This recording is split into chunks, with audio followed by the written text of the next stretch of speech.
The fuck is this?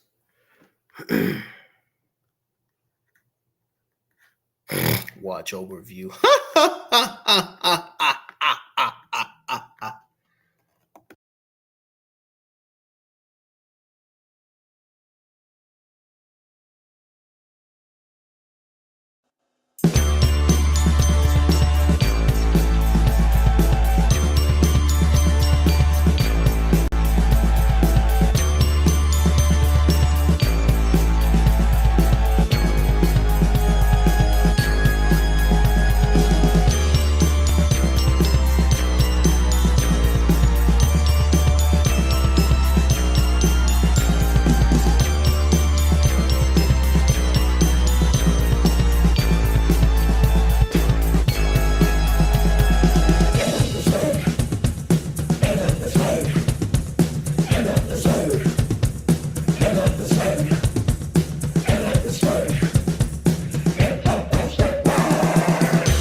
Hello, ladies and gentlemen.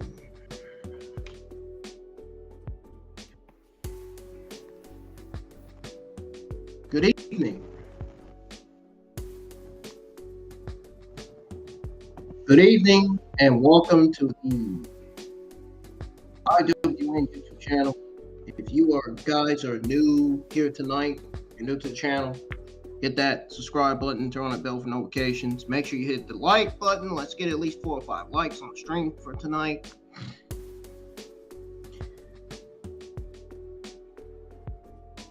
All we need is one more subscriber. We'll be at 700 once again. And once we get 700, we'll be on the road to 800.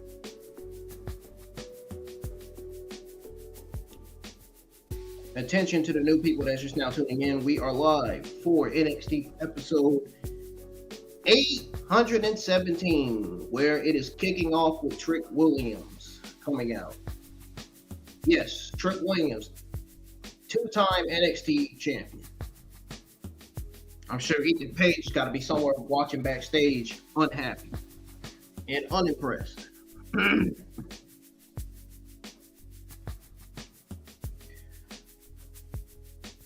If you notice, I put on the screen, if anybody is in any area of Florida, now's the time to evacuate. Well, why I put that on the screen is because Hurricane Milton is still at Category 5, and it is making its way towards Tampa as we speak. It is getting close to Tampa, Florida. That hurricane is getting close to making landfall. So in about 3 or 4 days, it'll be making landfall, but not tonight. Not tonight, though. It's getting close to, though. Getting there. Yes. Hurricane Milton went from a Category 4 right back to a Category 5. It re-strengthened into a Category 5.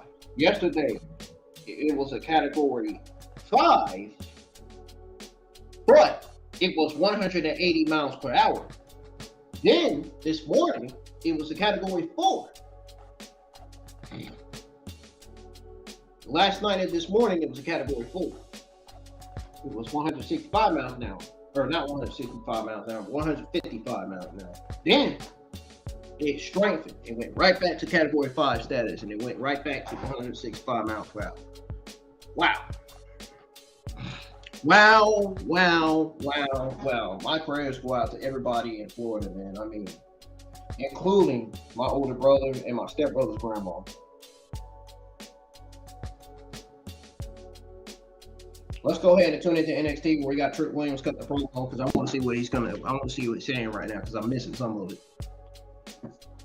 And I know there's sharks in the locker room with the eyes on Trick Willie, but this ain't gonna change nothing. Trick! Hey, yo! Oh, there's Wes Lee. But I am pretty sure that people out here don't want to hear you celebrating for 2 hours, especially when you are not the only one that had a career-defining moment last week. See, I shed some unnecessary weight that's been dragging me down, and now I can properly focus on what I want. And that's becoming a triple crown champion by taking that NXT championship. Whoa. Hold on there, light skin. Now your accolades should speak for themselves, but I know your type, dog. The type to stab people in the back, pretend like you got friends. Look, I've been down that road before. Let me tell you how it ends, dog. With Trick Willie's hand raised in the air. Stop right now. Look, right now you are the face of NXT. But I'm going to tell you something that it seems like everybody around here ain't got the balls to say. Trick, you ain't it, dog. And I am going to be the one that takes that NXT championship away from you before you even get comfortable with it. And then I'll lead your ass in the dirt. He just put Trick Williams down the dirt. Wait a minute. What the hell? Are you serious? Oh, Jey Uso must have not been happy about getting speared by Braun Breaker, but look, he's still coming out here. He's still coming out here. Yeah, he got speared by Braun Baker last night, so he can't celebrate. He needs to get serious. It needs to get serious, man.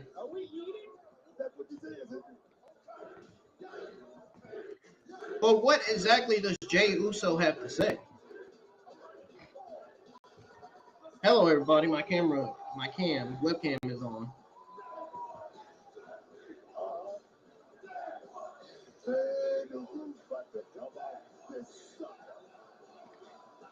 We have Jey Uso in the ring.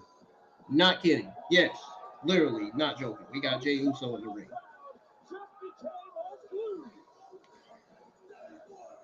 Man, what a surprise that was for NXT fans.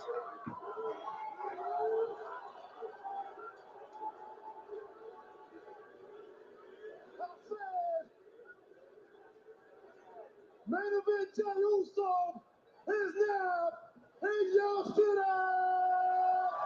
Wait a minute. Why is AEW Dynamite airing on TNT tonight when it should be airing Wednesday nights? What the heck? I see a bunch of wrestling YouTube content creators live with their, not only their NXT watch-alongs, but their AEW Dynamite watch-alongs too. And if another bum try to try out for these titles, you best believe we what is going on? Whoop that trick. Oh, he said whoop that trick. Wouldn't it be funny if Ethan Page came back out and be like, I'm about to. It'd be fun if he came out and said that again.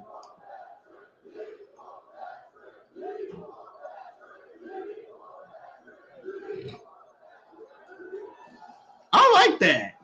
We whoop that trick. You whoop that trick. I bet the WWE Universe like that.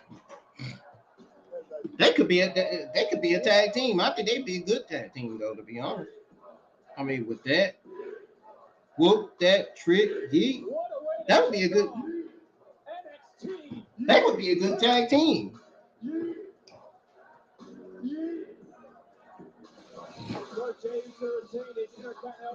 They would be such a good tag team with that. It's the ruler. It's the god. It's for the NXT North American Championship here live tonight. And that's not the only piece of gold on the line tonight, Booker, because the NXT Tag Team title will also be defended as the champion. Paxton and Frazier face SmackDown's A-Town Down Under live tonight on NXT right here on the CW. I'm going with Alzium and Nathan Frazier on that.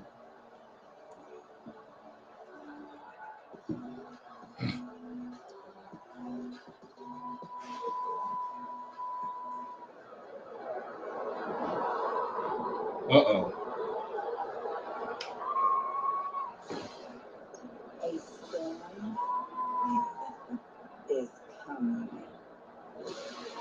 Yeah, this tag team match ain't finna last long. Especially given the fact they got Jade Cargill on their team. Yeah. This ain't finna last long. I don't know if you feel it, Booker, but this place, the factory, is shaking right now. It's about to get busy.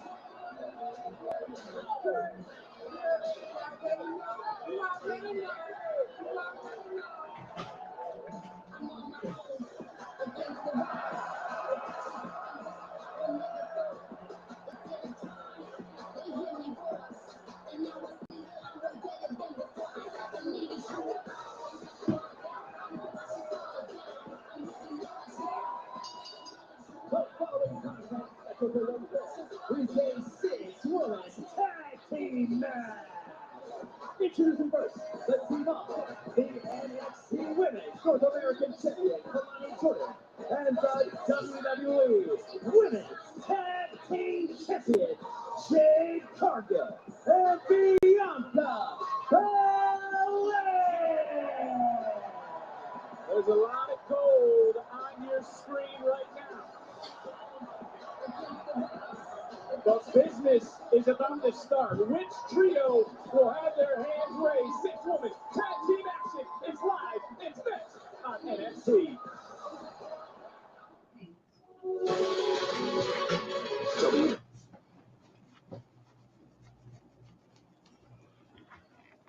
Alrighty. On that note, y'all, I will be right back. Don't go anywhere.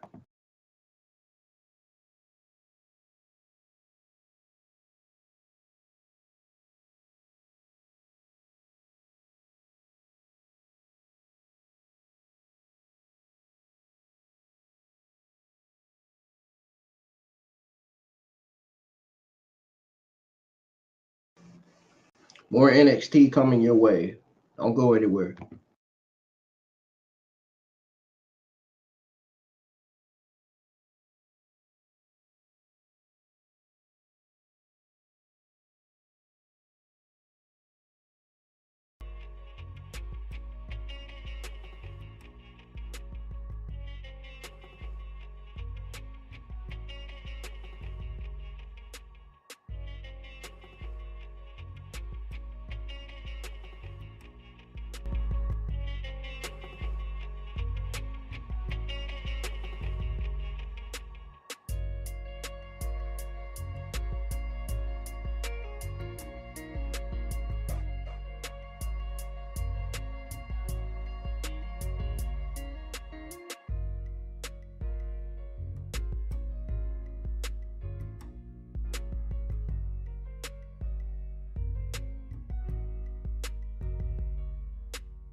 All right, folks, NXT is back on. Your WWE NXT watch along results for NXT episode 817 continue.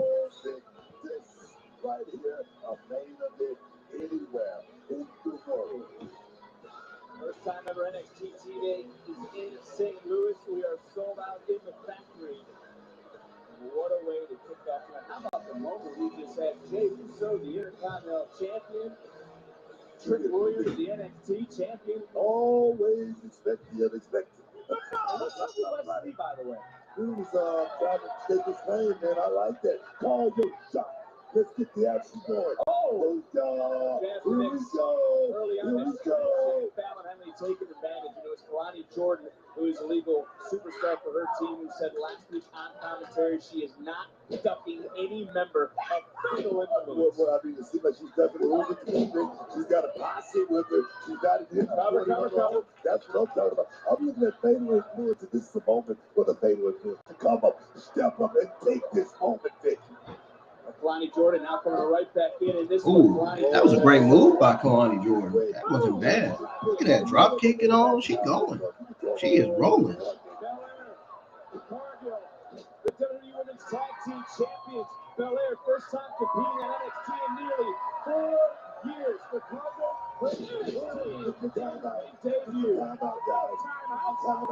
Double power slam or triple power slams by Bianca Belair.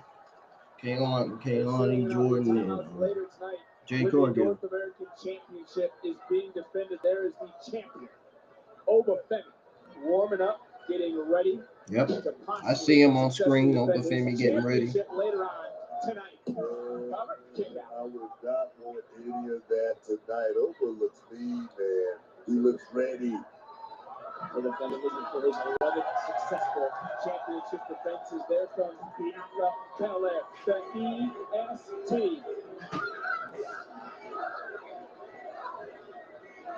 It doesn't speak volumes, Booker, that Bianca and Jade are here with Kelani. I agree with that. You know why? Because it's the ultimate rub. Back in the day, this would have never happened. With a vet give a young guy a love like this would have never happened. And we got our main event tonight as well. Randy Orton, one-on-one with a young OG Jakara. Whoa! You got to give the Women's North American Champion credit. She had a plan last week. We doubted her on commentary, but she said she had one. Look at Bianca Belair go. Look at your business. Serve yourself a business that What business is this? Jacy Jayne's not even legal. And she just paid the price. Whoa. I've got veteran experience right there coming in play. You never know. You never know what's going to happen later. Maybe something would happen. Bianca just needs something, but this thing can change just like that. I'm just saying. 2 weeks from Sunday is Halloween Havoc. Maybe Fatal Influence could go as the Sanderson sisters. Bam! What a boom sauce from Bianca Belair. Look more like a cross flash to me.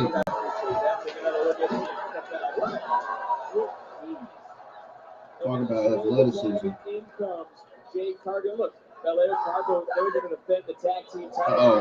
What's this?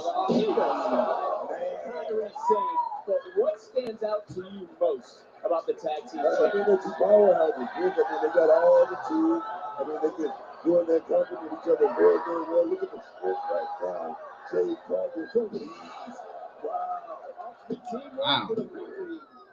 No, that's Now I'm going to kick out one more time, just in the nick of time. Kelani, Jade, Bianca, they are working as a well-oiled unit at this juncture. And look, when it comes to Fallon Henley, Jacy Jayne, and Jazmyn Nyx is right to the throat. Now turning things around is Fallon Henley. They don't like the NIL athletes that have come in here that have taken over life. Kelani Jordan, and now we look at this offensive. Oh, baby. Fellow NIL athlete, Jazmyn Nyx. You got to think about the work that Fallon as well as Jacy has put into this game. Now, talking about NXT right here. This is their home. They helped build this thing. Jacy making Kelani pay. Can Kelani and the WWE Women's Tag Team Champions bounce back? Oh, you know they're going to bounce back. You know they're going to bounce back, man. It's going to happen. At the commercial break.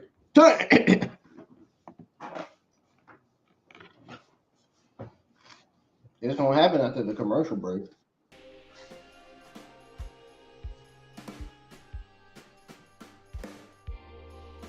You guys missed my first NXT watch along last week. Go check it out. Support it, share it, give it a thumbs up. As well, give a thumbs up as well on my very first WWE Bad Blood 2024 watch along results. I also gave you results for the very first episode of NXT.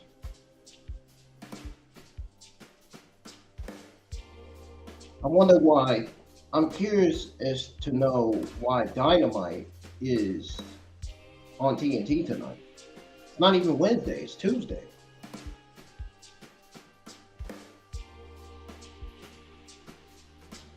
That's crazy. It's crazy to think that NXT and AW Dynamite are on the same night. Wow.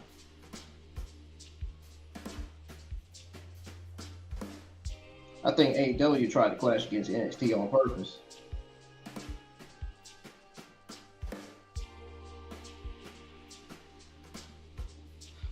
You want to know why they put Jey Uso on the show?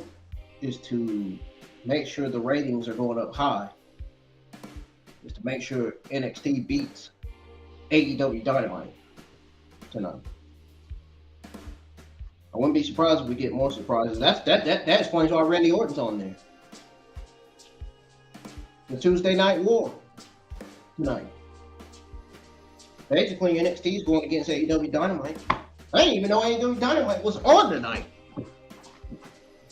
until I seen some of the YouTube wrestling content creators live with their AEW Dynamite watch-alongs. Then that's when I had it in my head and figured out, oh, so Dynamite is on TNT tonight, going up against NXT on CW. Now I got it.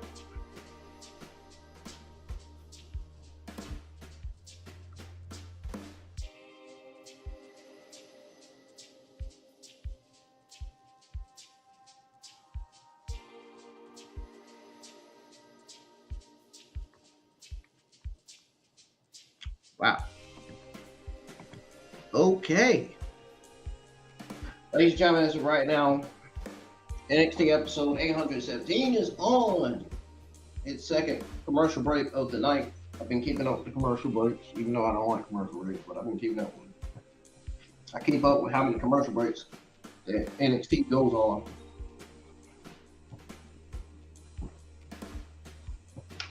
So we're just sitting here waiting to see.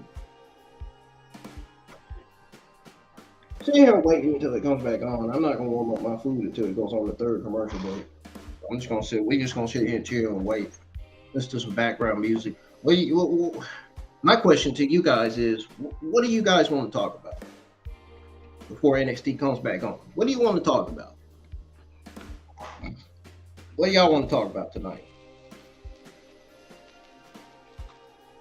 You want to talk about the fact that Milton is still at Category 5? Yeah. Oh, NXT's back on, folks. Time to back in.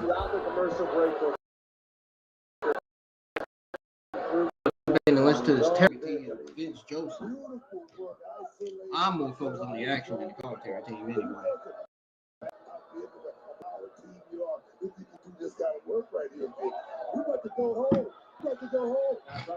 That is one thing that JD's not lying about. Yes, the NXT commentary team is terrible. Yes, I can't stand listening to them. But the shows have been great so far. Their debut, the NXT debut on CW was a success. It was great. That's where I disagree with JD when he said that the NXT on CW didn't deliver. I disagree. I think it actually did deliver, in my honest opinion. I've watched the whole show, so I know. I know for a damn fact that it delivered.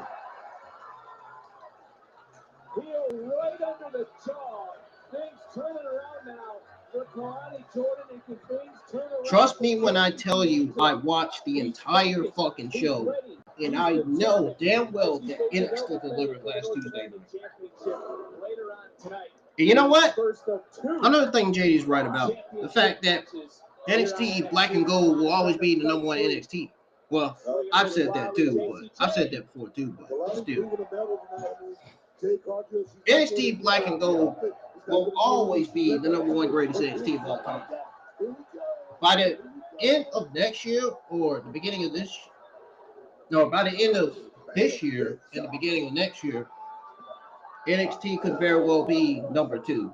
Could very well be behind Black and Gold. I mean, look at their women's division. Their women's division is fucking fantastic. I don't care what anybody says. Their women's division is strong as ever now. With Julia, Stephanie, and Delta about to make her way to the NXT Women's roster. I mean, this, wow. And then you got Jade back on top of that. You know, it's about to get wild. This division looks great. This division looks better than the Raw and SmackDown Women's division. No shit. I like this division. NXT has. I don't like the way this looks, Nick. Beautiful. I guess they put Jade Cargill and Bianca Belair on there so we don't forget about the Raw and SmackDown Women's division, so we don't forget about how great it was. How great it was. The way it was, I guess. Everyone wiped out. I believe Bianca Belair. Whoa, Kelani. Whoa. I didn't expect to see all that now. Listen, sweetheart, man. I enjoyed that. Honestly, I enjoyed seeing you do that moonsault.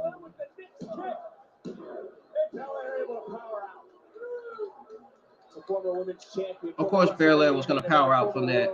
There was no way.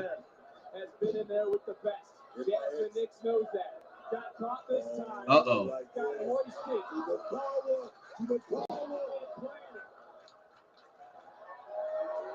Uh-oh. Jacy Jayne and Fallon Henley's tag partner is in trouble.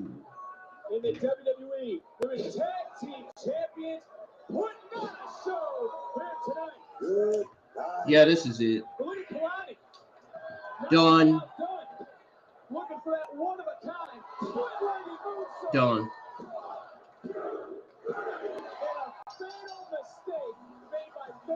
Told you they were going to come back. I told y'all they were going to come back after commercial break. They were going to be back in control at the commercial break. I told y'all that they were going to be back. That they were going to be back in control after the commercial break. And damn, it's safe to say I was right.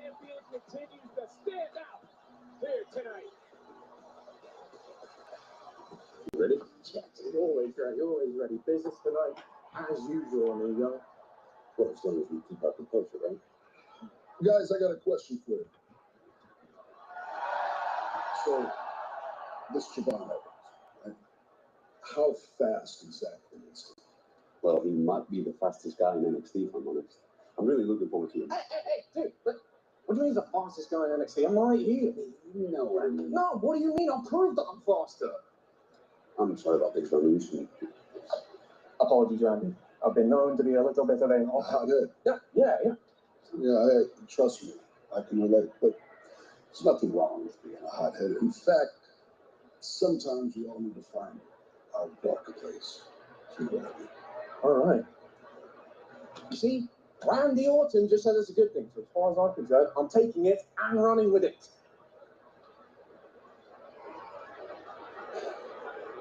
Good luck. Julia, a tough loss last week against Randy Orton funny, Perez. In man. a few moments, we'll hear from Roxanne and Cora Jade. What do you think we'll have to say? Julia, talk about beautiful madness. Excuse me, we're in the middle of a Woo-wee! my oldest friend. We got it. Uh-oh. Could that old friend be Stephanie? I think that old friend could be Stephanie. Her and Stephanie has a history. I mean, it only makes sense for her old friend to be Stephanie. It only makes sense.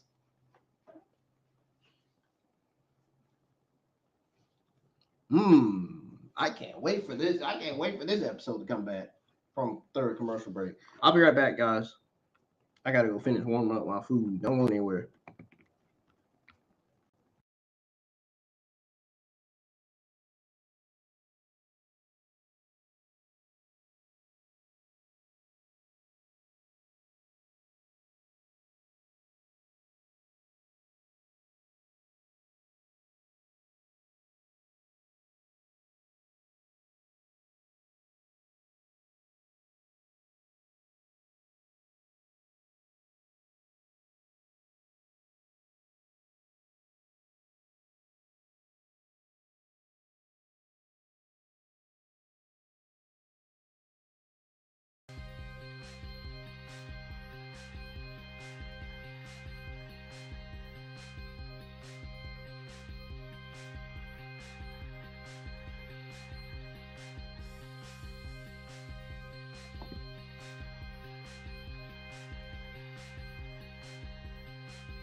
By the way, I did vape earlier today, so if I am buzzed out, if I look high as hell, I'm sorry.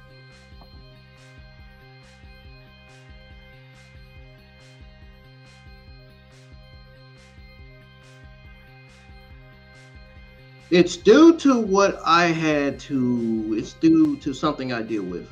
I've dealt with for years. One of the 4 things that I deal with that I've dealt with for years, and that's true. But I'll be right back. Don't go anywhere.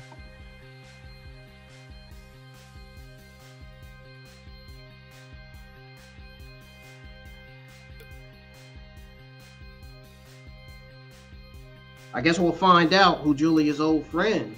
I guess we'll find out who Julia could be talking about. I think she's talking about Stephanie. That's what I thought.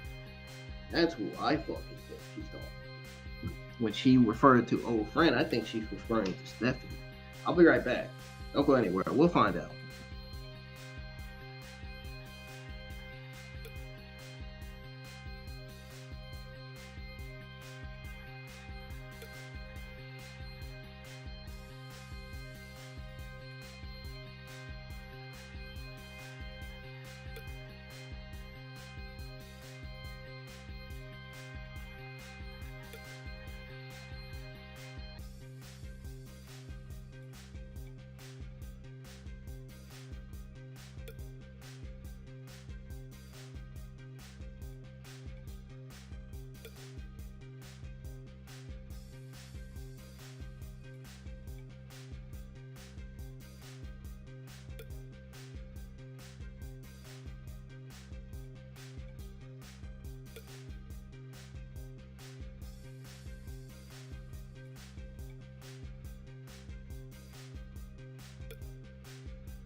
Still be here drinking. Alrighty, folks, NXT is back on. Of your new flavors And now your NXT watch along continues.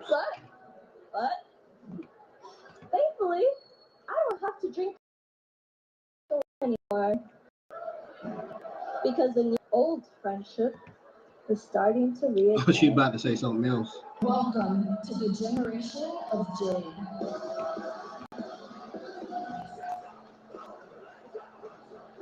Jade, who returned last week and perhaps altered the landscape of this women's division. And I say that because, Booker, can you say with absolute certainty, without Jade, Roxanne Perez will still be? I don't know, but I can say this. Jade is back, and she is one bad little sister. For the past 9 months, I had to sit Ain't lying alone when she said and she's bad listen to news. everybody talk about how this is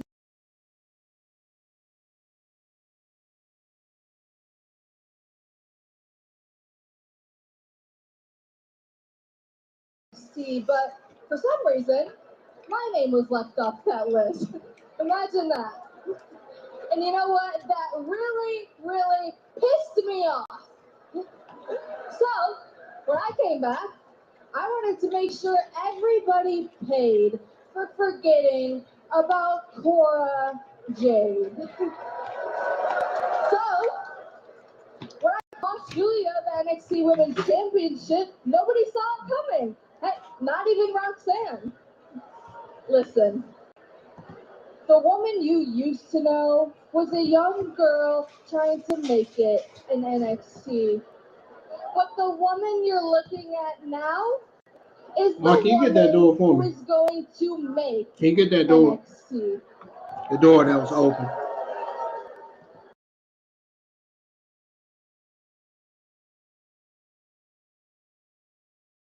Roxanne, I always knew she could be. That's why, after so many years, our friendship is finally being mended, and unfortunately, that's really, really bad for the deepest division in WWE. Oh, so bad. And Cora, I wish I listened to you years ago instead of these never was know-it-alls. All you ever wanted was for me to just look out for myself, and in the pursuit of chasing this championship, I finally learned. And I know that this NXT Women's Championship is what shattered our friendship, but I think it's gonna be the one thing that brings us right back together.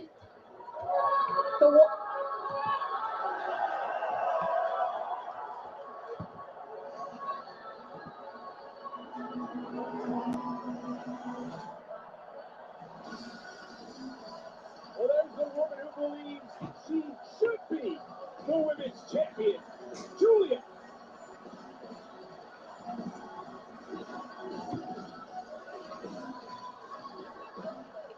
Come on, Julia. Come on. Don't be shy. I know we haven't formally met yet, You think? but come on. You think Julia don't know what happened? Don't be shy. Come on.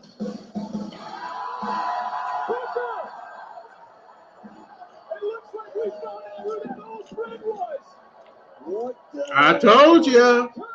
It's here. What did I tell y'all? Finally has arrived. I was right. What did I tell you? What did I tell you her old friend was going to be? Right before it went on the third commercial break, I said her old friend. I think her old friend she's referring to was Stephanie. And I was right. Brendan, right again. IWN, right again.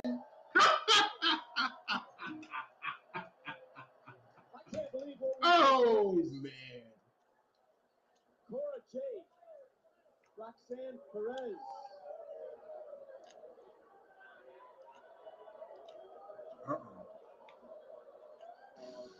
These two international sensations meet. The target is getting bigger and bigger on the back of the Prodigy. Send me back her. She's finally in NXT. Next week, I'm gonna show her what this division's all about. Great. Look at you and challenging Stephanie back for next week. See, that's what we need here at the NQCC. Both of you take notes. What have you got there? Oh, just reliving getting this match stolen from me by Aura Men's. Alexis, why are you still obsessed over Oral Menza? You know what? You're the guy. A real wrestling purist. Maybe you can help me. Look, I'm looking for something. Maybe it's a match where I challenge Oro and he can't cheat, and neither can I. You know, something down the straight and narrow. You guys have anything for that? Look, there's one thing. Like in England, there's something called the Admiral Lord Mount Evans. Admiral Lord Mount Evans. Yeah, it's a rounds match system. Nah, can't do rounds. Look, it's a gentleman's battle. Ah, that's it. A gentleman's duel. That's what we'll do. Tell me more about this rule set. So now all of a sudden, Alexis King wants to be a gentleman of sorts. What the hell? What are you talking about?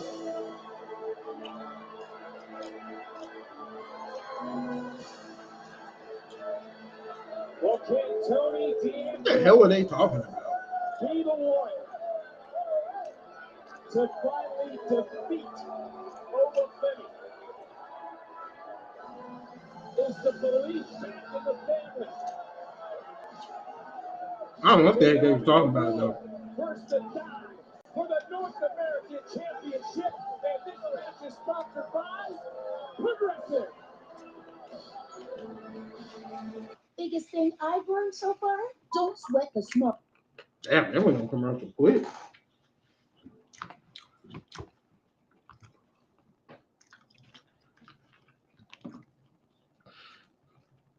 I told y'all Julia, when I said Julia was referring, the old friend that Julia was referring to was Stephanie. Remember I said that right before the third commercial break? I said, I wonder who that old friend could be.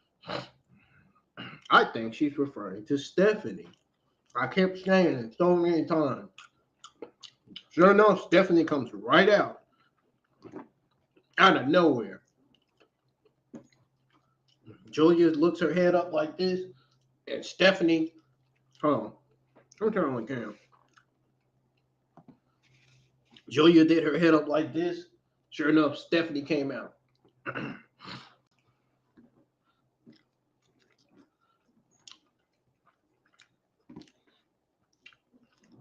They were able to clear the heels, Roxanne Perez and Jade Cargill. I mean, not Jade Cargill, but Roxanne Perez and Cora Jade at ringside.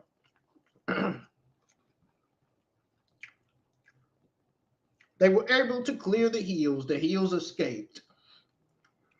The heels. The duo, this amazing duo of Roxanne Perez and Cora Jade.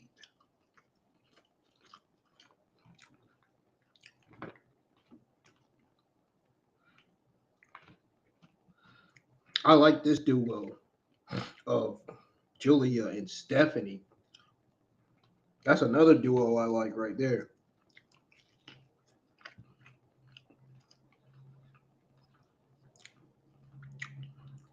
Imagine Julia and Stephanie being the WWE Women's Tag Team Champions. Holy shit.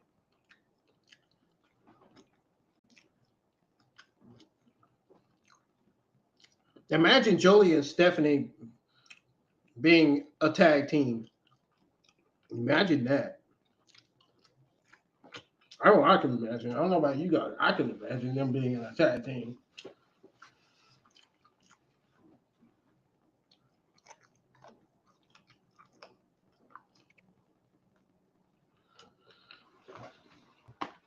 They could be a tag team and still be singles competitors at the same time.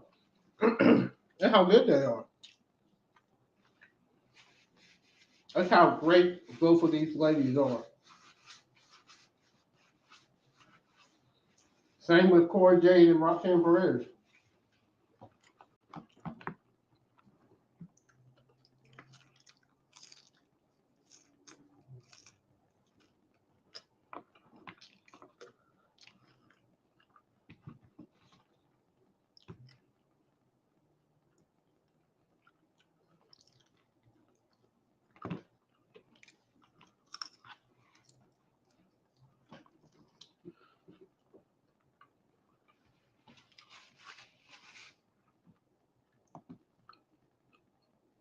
We are waiting for NXT to come back on from this fourth commercial break.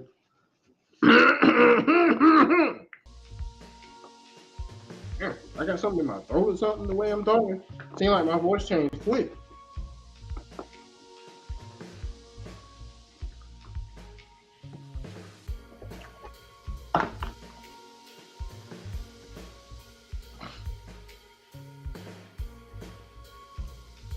NBC News at 10.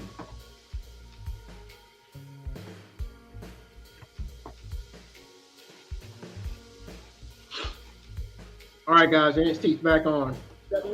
From its fourth commercial break. Save when you bundle auto, home, and motorcycle insurance. Visit progressive.com. Oh, I thought they were going to say something like Progressive Match Flow. That's what SmackDown usually says.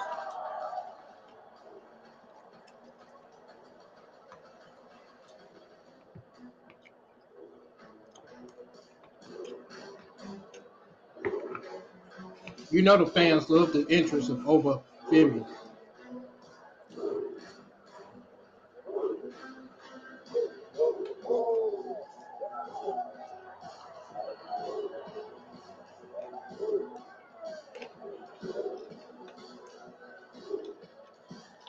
He said it once, 700 times.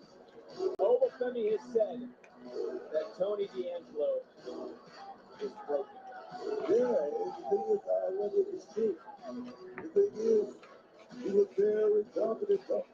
Tony D. He looked very confident walking down the aisle, but you know what Mike Tyson said?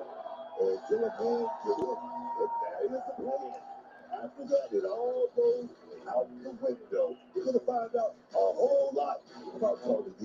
Check out this man, this beast, Oba Femi. The longest reigning North American champion, a prediction that you made, Booker, the night he captured it. Right now, let's go to our ring announcer, Mike Rome, with our championship introductions.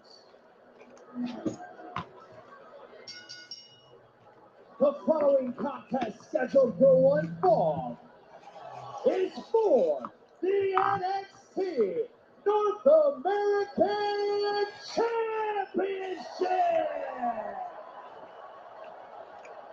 He got his hair cut. He got his hair like Kip Sabian from AEW. Chicago, Illinois. The ring announcer. Weighing in at 240 pounds.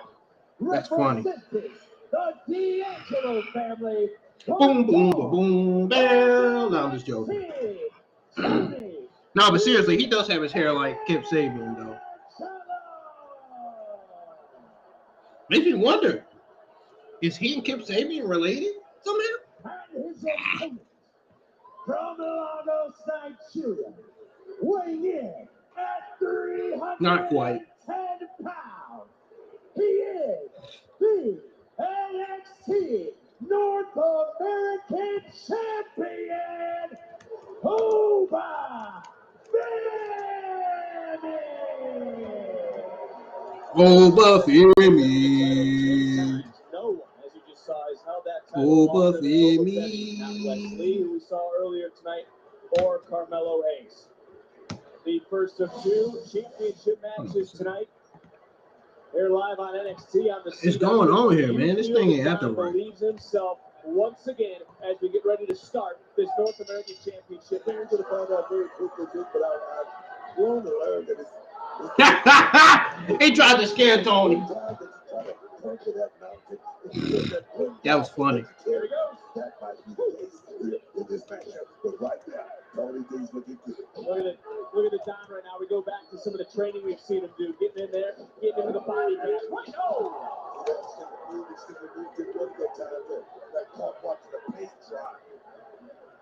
I think the family, especially Rizzo, has not feeling like the Don again. But as you said earlier, everyone has to play until you get punched in the mouth. And Oba Femi very quickly has turned this matchup around into the cover first for the matchup and a kick out. Oba Femi versus Tony last week. It was the Don Angelo North American Championship rematch. Walk on the ring. Others say he's fearful. Obviously, Oba Femi's defending that championship, and he's going to retain again. I'd be shocked if he didn't. And this may be the last shot for Tony D if he didn't cash in tonight. Very loud, split 50-50, sold out crowd. I'd be shocked if Tony Angelo beats Oba Femi to become the new North American champion. Never mind being shocked if Tony Angelo loses again. Says Booker T anyway. Putting in final moments of preparation, but look, we know that Tony D'Angelo is a former tag team champion, a former Heritage Cup champion. The North American title is something that he has chased for some time. Go back to No Mercy book. The Don injured his ankle in that match. He was still able to kick out of not one. Oh, by the way, just want to remind y'all that the Restring Studio will be switching to new 2.0 version. I'm gonna have to start getting used to that. It's probably gonna take me probably about 2-3 days, and then I'll be getting used to the new version. Just like Adobe Express. Right now, he's shorted it. He's shorted. Another takedown of D'Angelo by Oba Femi. Look, yeah, I want to bring this to you, Booker. I mean, you had a two-time Hall of Fame career. Did you ever doubt yourself during your career? I mean, coming out victory, I mean, stepping into championship bounce like this right here, you have those butterflies, and you have to get the line up and fire free. Of course I have. And the family on the outside, the underboss, Rizzo. Luca Crucifino right now, cheering on Tony D'Angelo. And the Don might have been able to weather that storm early on, and right to the massive chest of Oba Femi. Flying through the air, got caught. Oba just the Don.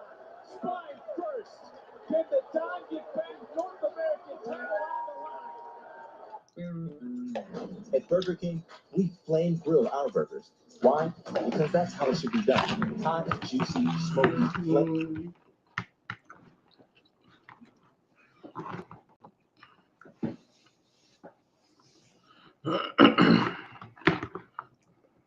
Right now, NXT is on its 5th commercial break of the night.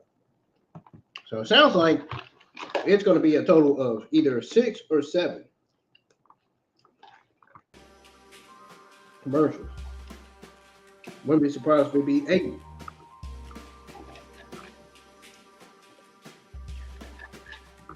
NXT going on commercial break 8 times reminds me how SmackDown used to go on. It reminds me of the number of times SmackDown used to go on commercial break.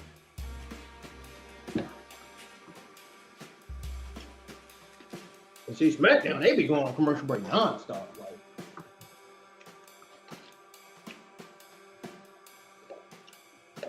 crazy.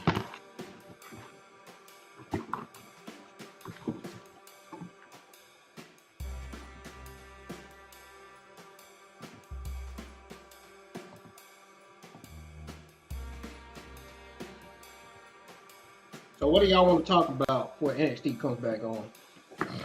For its 5th commercial break of the night.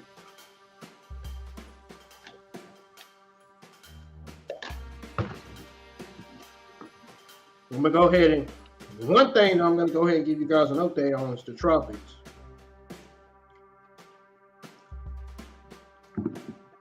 See what's going on with the tropics. See if Hurricane Milton is still Category 5 or has it went back down to Category 4 or not.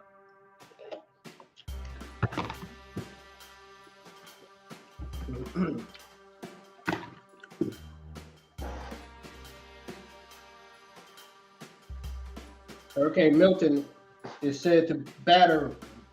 It's said that it's going to be battering Florida's west coast. What is that?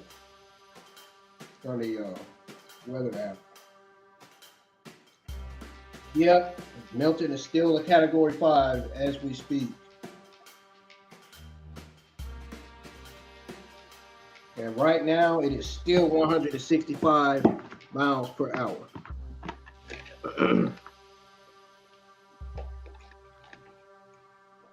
That has not changed.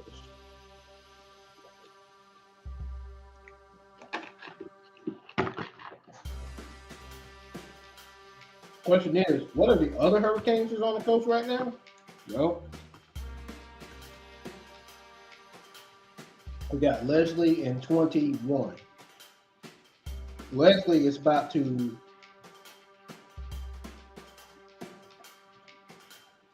Leslie will go back to a tropical storm in about 2 days, and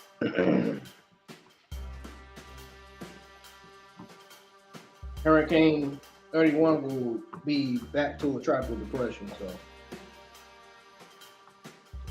the only hurricane that's going to be on the coast right now is Milton, and there's already 2 Atlantic disturbances already. One not too far from Male in Algeria, and the other one, the other Atlantic disturbance is right in front of Hurricane Leslie. Or no, actually, no, it's right in front of Hurricane Milton.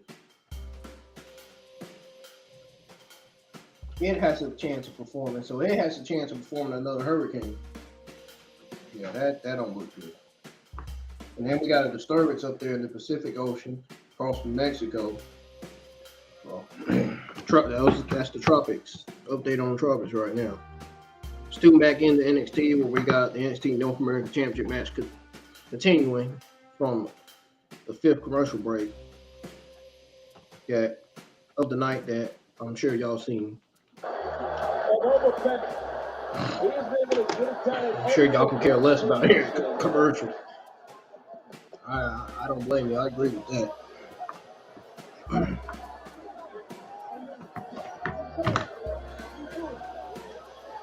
The underboss doing what the underboss does, what he thinks is best for the Don, but the Don wants to fight. He wants to win. He wants to crown himself the North American Champion. And the Don now starting to fight back.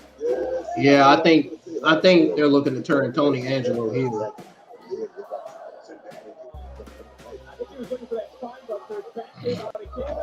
Tony Angelo's gonna have to. He's gonna have to go back to his heel character, man. That's the only way he's gonna get back to the top.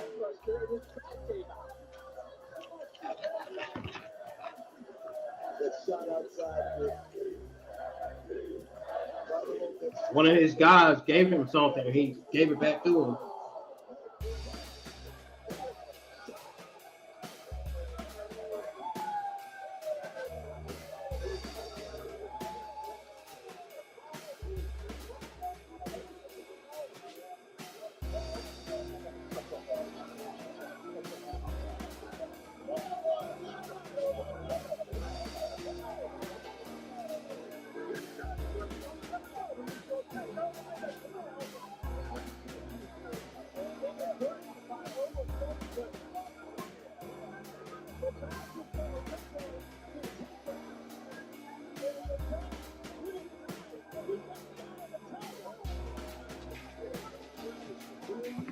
Uh-oh. The anger of Tony D'Angelo has been unleashed.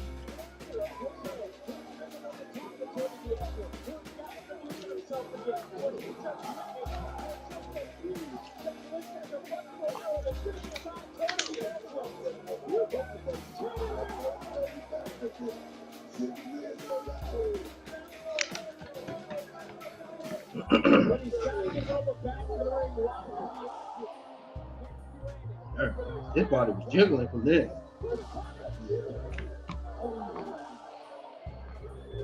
Concrete must have been hard.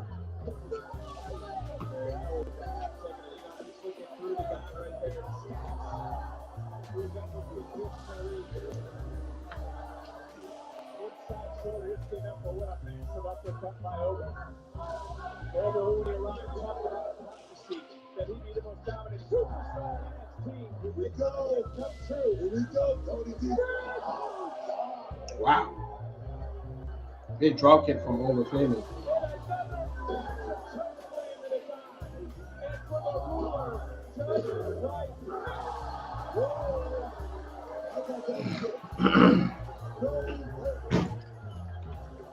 No way Tony Angelo kicked out from that.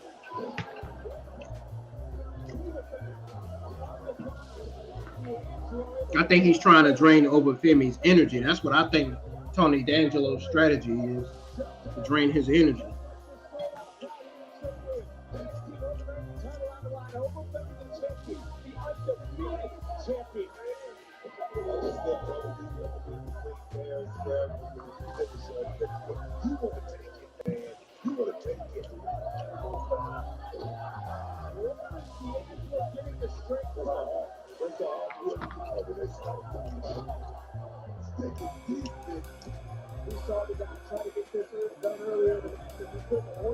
Well, let me turn this music off. Y'all probably can't hear because that music.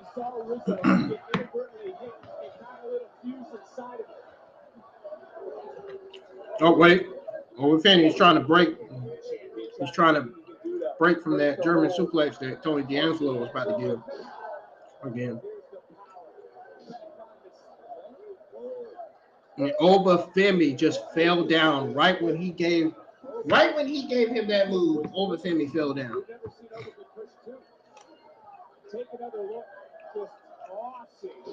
Just tossing Tony D'Angelo and then just falling and collapsing after the fact.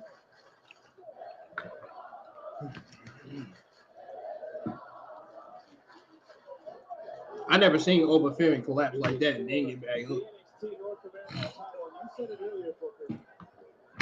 After picking up Tony D'Angelo, he collapses.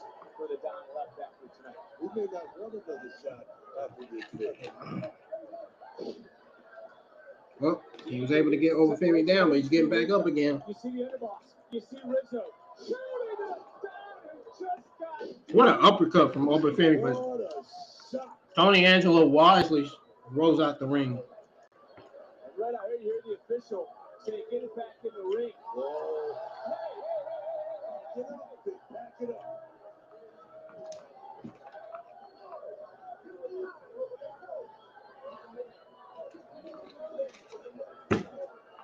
Uh-oh, he's about to put Tony D'Angelo through a table.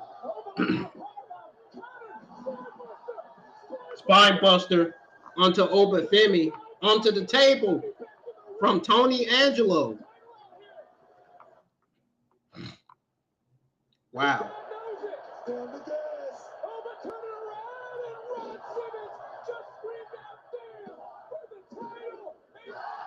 Oba Femi kicks out again. Wow.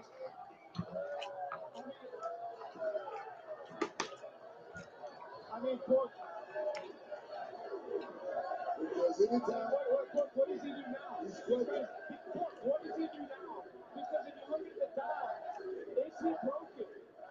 What else does he have to do? He's looking at the family, and there's Oba. How in the hell did the ruler get back to his feet? Hoisted up D'Angelo. D'Angelo up and over. Shoulders down. Shoulders down. He did it. He did it. Here's Showman. And the NXT North American Wow. He rolled up Oba Femi to the 1, 2, 3 just like that. Wow. He's not broken. He's whole. And he's the new North American champion. Right here, right in front of us. Question is Oba Femi going to get called up to the main roster now?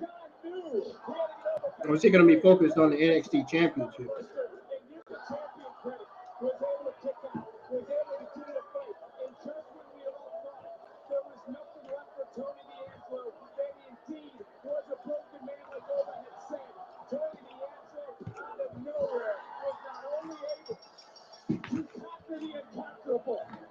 Tony D'Angelo was able to crown himself the new North American champion.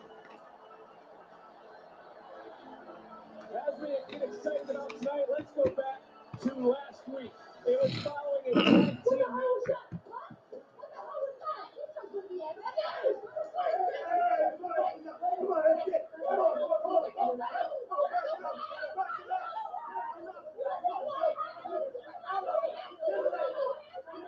And I want Jada Parker. I know. Jada wants you too. Oh, she's here. I didn't say all of that. Look, I have something to do right now, but I will handle this. Pero Jada. Hey, yeah, I'm in my office. Just a minute. Okay, cool. See, it's okay. Welcome back. She is. I'm so grateful to be back. Hey, that's the bottom. Nikita, I understand you have a meeting, but it has to wait. No, it doesn't. Me and Ava need to talk, and we need to chill out and go touch grass or something. Nikita, a lot has changed since you've been gone. You just got cleared. Don't make me put you back on the show again. Hey, girl, run it up. No, we're not doing this here. Nikita and I were actually about to talk about who our first opponent is, but I think we found the perfect one. Things are saying different, but you're back. Looks like Nikita is back in the line. Wants to roar. Please. Oh, God.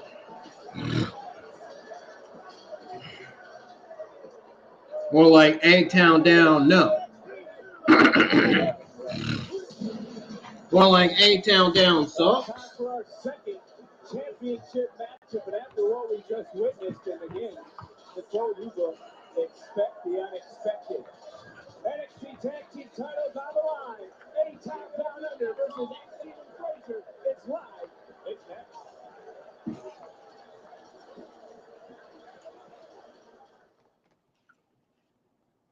Yeah, more like A-Town down sucks. Because they did not split up Grayson Waller and Austin Theory yet.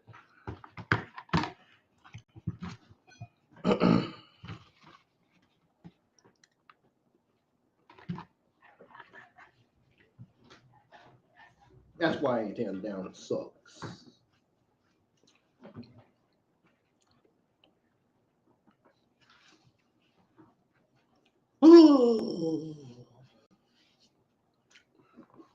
Was this about to be a progressive match flow?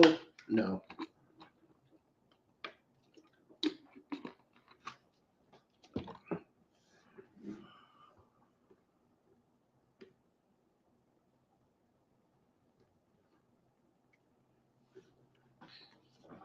Lordy, no. I don't see no likes. I'm getting angry. Hit the thumbs up on the stream. And you better make sure you subscribe to the channel if you do, man, if you want to see more NXT watch-alongs every Tuesday night. If you want to hang with me, Wow, I'm live my NXT watch-along every night. Where every single NXT episode will be on CW every Tuesday night.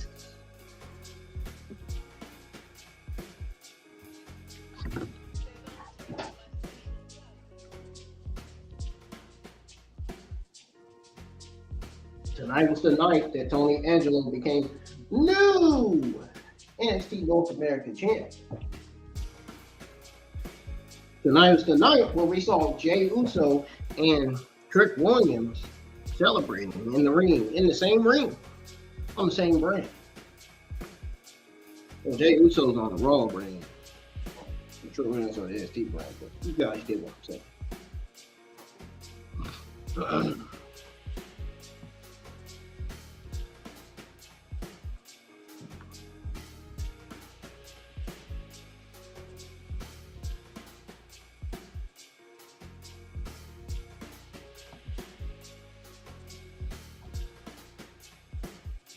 Tell me this lady is not dressed like Lady Gaga.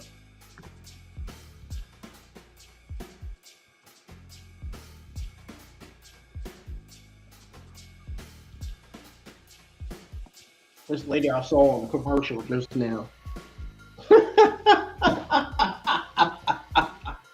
Oh my goodness.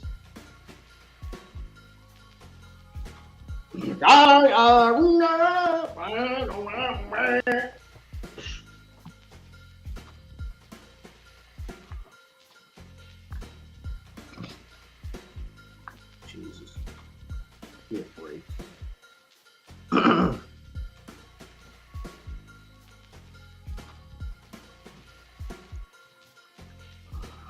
So let's talk about my thoughts on the Trick Williams being interrupted by Wes Lee and Jey Uso segment.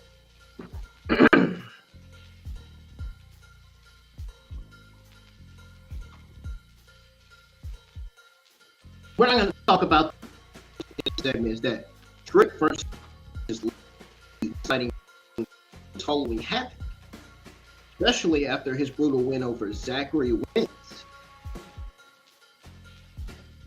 Now, it would have made more of an impact for Lee to get physical with Trick right away.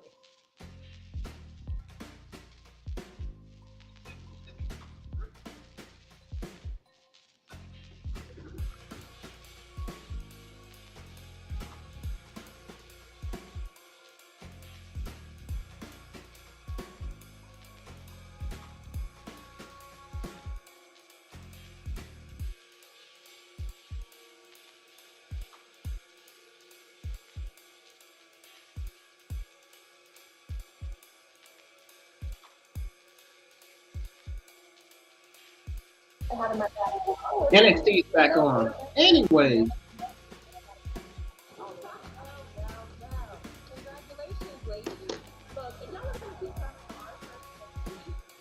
Then we want to opportunity at those cuts. Yeah, right here running your mouth on social media while beating our books and busy and hosting bad blood. Let's see what we won't do and what we don't do is run from the top. Ain't that right? That's right. But since y'all want a title opportunity, we're not gonna come to y'all. If you think you can hang with the big dogs, you got to come to us. So how about Friday night and SmackDown? I like that. Well, how about you make all this Bad. Bye. Did she just say bad, Mr. Bad Boosie? Bye. I thought he said that. I was about to be like, she did not just say that.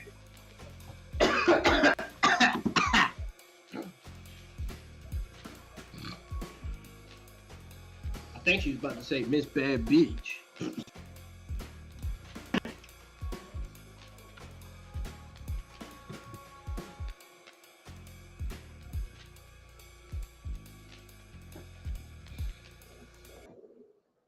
Anyway.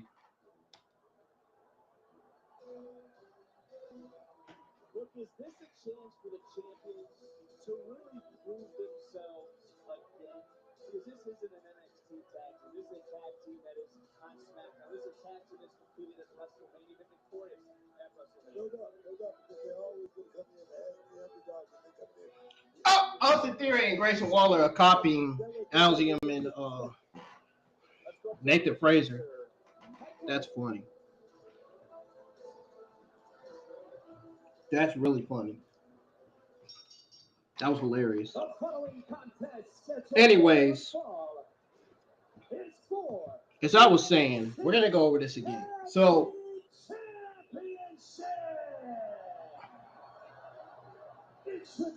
Trick versus Lee is an exciting possibility for as soon as Halloween happens.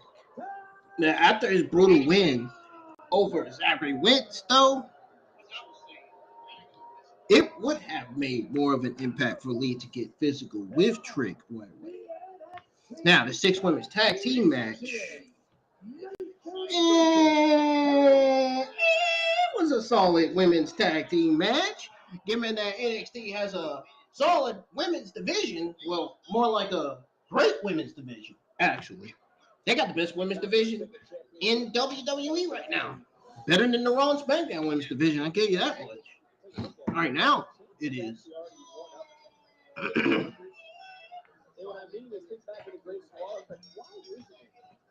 Anyways.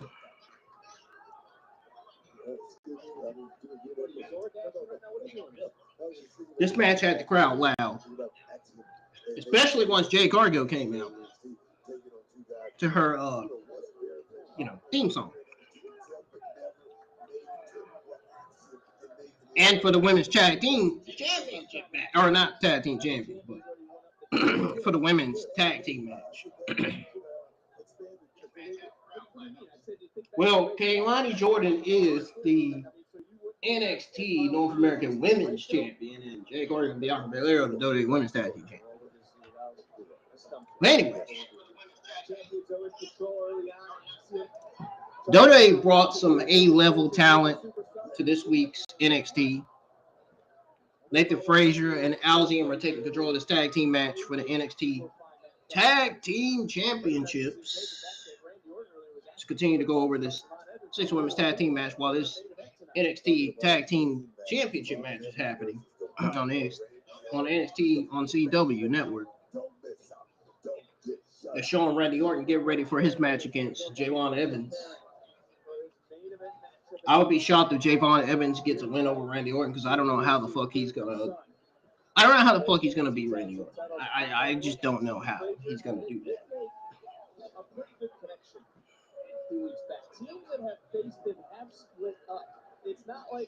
I think Javon Evans needs to think before he speaks. I'm just saying, Randy Orton is a veteran, legend killer, the Viper. The most 3 destructive letters in WWE is RKO, obviously.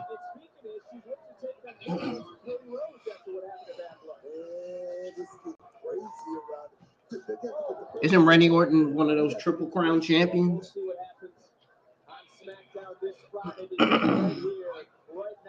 Yeah. Anyways. Just holding on to his tag team partner. Great balance though by accident. WWE definitely brought some A-level talent to NXT.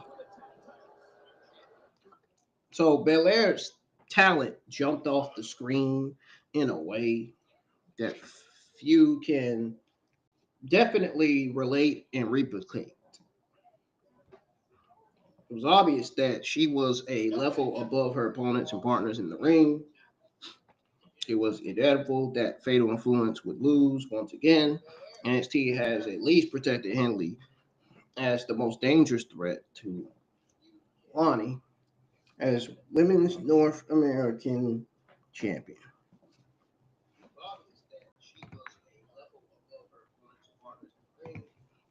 Now, while while NXT is on its 6th commercial break of the night, we're going to go over the part where Stephanie finally arrived to help Julia take down Roxanne Perez Core Jade. Now, I told y'all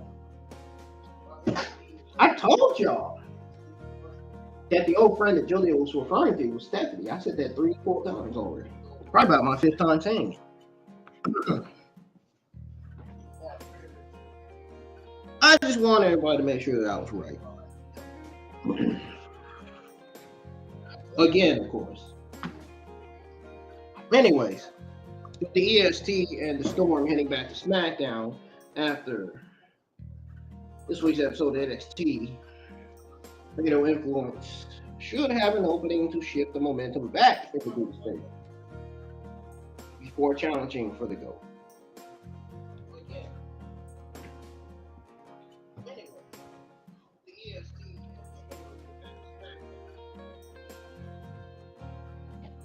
Now, Roxanne Perez mocked the crowd again for underestimating her.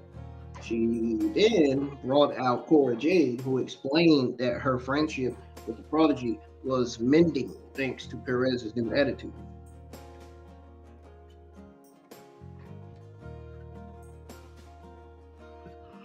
Julia arrived, followed by Stephanie Bakura.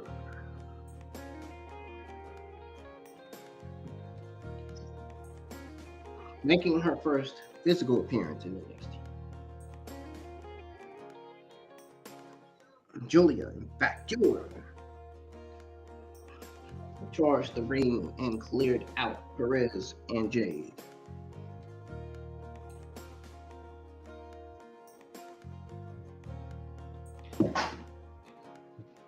Must be nice to see Stephanie on TV. I've seen her on TV before. Secret. I got a secret to tell y'all. I've seen her in New Japan Pro Wrestling. I've seen Julia in Stardom, Japan Pro Wrestling. Didn't even know that. You guys didn't even know that, didn't you? Yeah. I've been watching the matches. I ain't stupid. In the shadows, I've been watching the matches. Nobody knows. I was in a dark room and I was watching the matches in the shadows. No, seriously, I was. Literally, my lights on, I was watching Stephanie and Julia's match back in New Japan Pro Wrestling and Stardom. So I know how good they are in the ring already. Judging by their gimmick and how good they are on the mic and their ring skills, you know.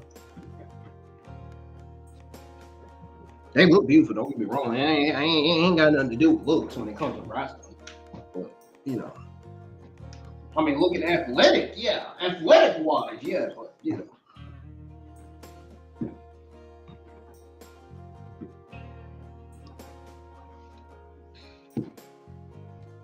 But,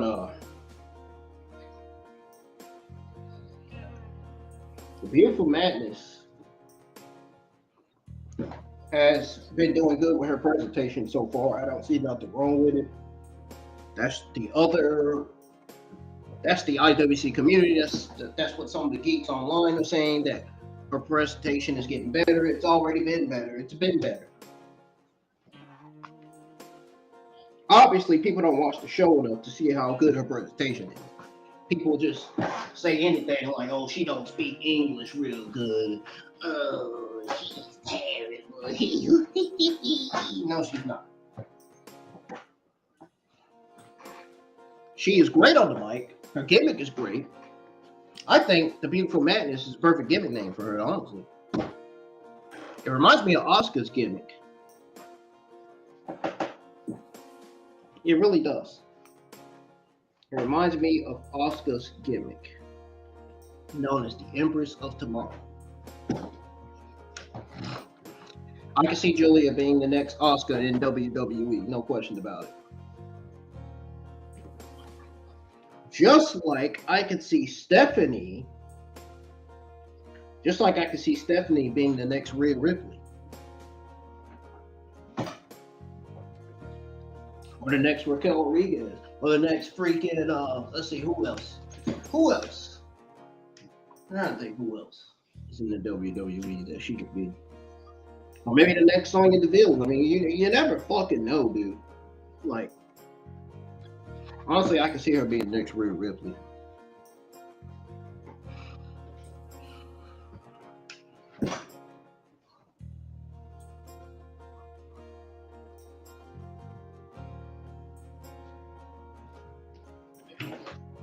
But back to this segment where Cora Jade and Roxanne Perez were in the ring. They talked around. Finally, his answer was simply, "This is wrestling entertainment." I wouldn't say professional wrestling. It is interesting that they were not willing to say that they are friends, when we all know in the shadows that they are. Only that they are working on it. In my eyes, they already are friends. I mean, you would think Cora Jade would take that championship from her and just fucking hold it up, but no, she didn't do that. That wasn't the case. Let's go ahead and tune back into this tag team match.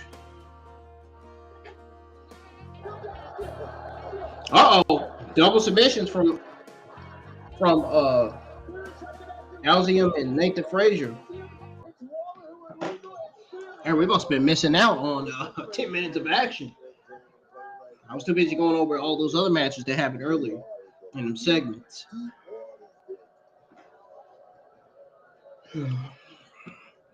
Including the fact that we got the addition of Jey Uso on NXT, right? And the addition of Stephanie as well.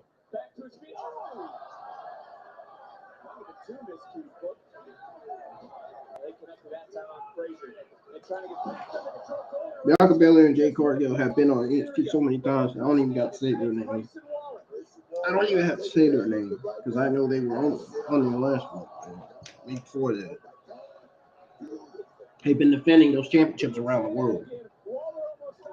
The Tag Team Championship. We've seen this in the past. The champions now climbing to the top. First part, finish line. Second part of the equation, can't connect. They need to stop stalling for time and hurry up and pin him before Austin Theory gets in the ring and breaks it up.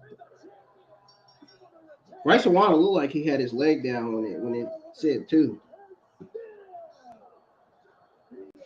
My eyes. A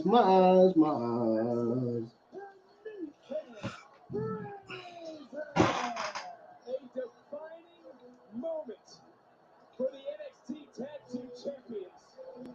Axiom and Frazier here tonight, live on NXT. But we've had not one, but two championship matches.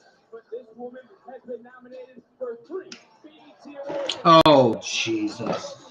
St. Louis' own Sexy Red is about Yeah, it would be more sexy if more women in that locker room that haven't got more TV time get more TV time than Sexy Red. That would be nice. It'd be nice. That would be nice. The women that haven't got more TV time, or at least the women from the NXT Performance Center, get TV time. How come Sexy Red gets more TV time than some of the NXT women that have been utilized or pushed on TV? Talk about the ones that we haven't seen on TV yet. The ones that we haven't seen on TV that haven't got their push yet. They haven't got their run yet. I'd rather see an NXT Performance Center recruit on NXT television than Sexy Red. I mean, honestly, I think the addition of Sexy Red is just a complete waste of time. I think it's just, I honestly don't think they should have put her on the card for the show. I mean, for crying out loud, she's not even a wrestler. She's a rapper.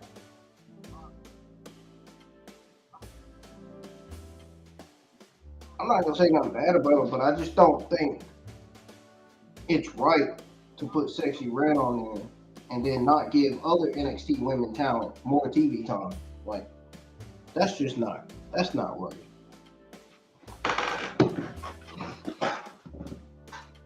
All these women they got in the women's division on NXT. And I'm finna call out their names. I'm finna give the names of the NXT female talent that have not been used on TV yet. They deserve worthy more time than Sexy Red.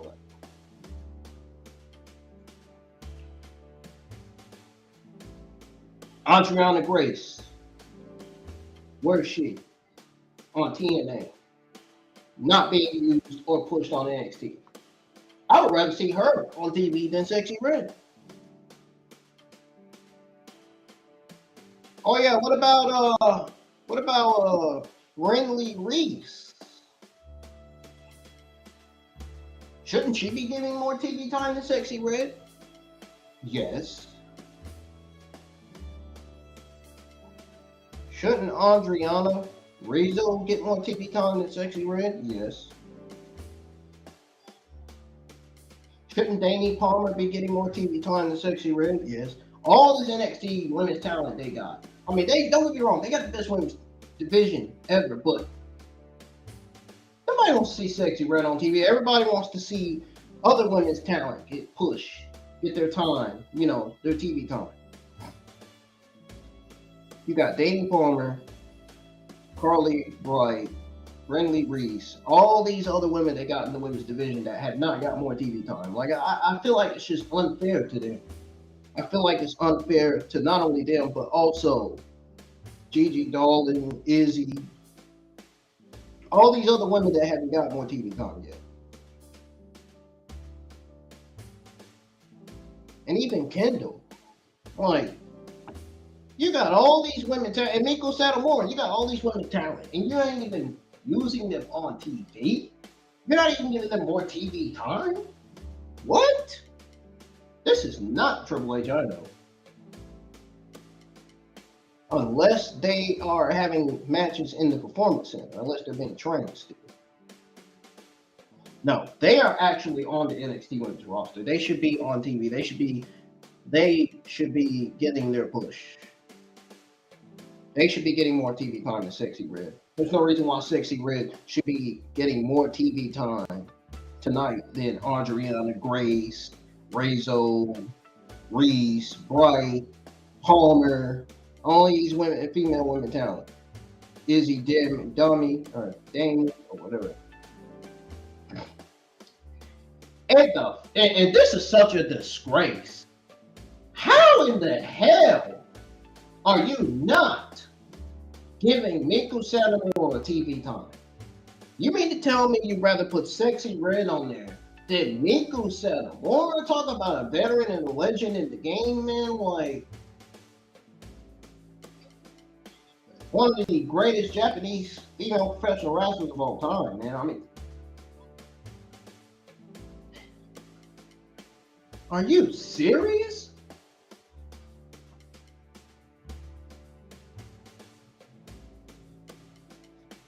I mean, put Bianca, Belair, and Jade Cargill back on there or something, man. I don't want to see Sexy Red on TV. I'm pretty sure nobody wants to see Sexy Red on television.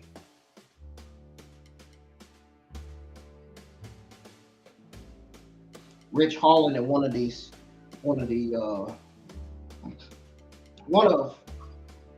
what's his name? One of Andrew Chase's students was going at it. About to go at it anyway. The brawl had broke up.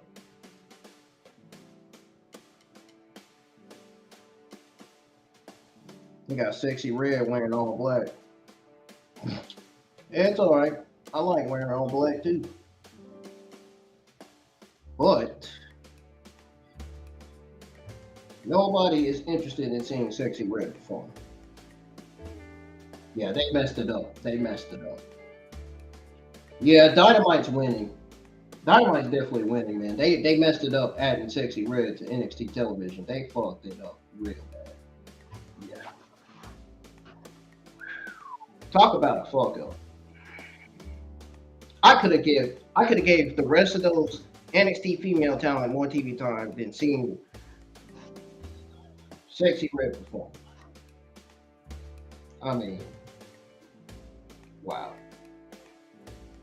That is just sad. That is disrespect. That is straight up disrespect and a slap to the face to all the NXT women's talent that thought they were about to get TV time.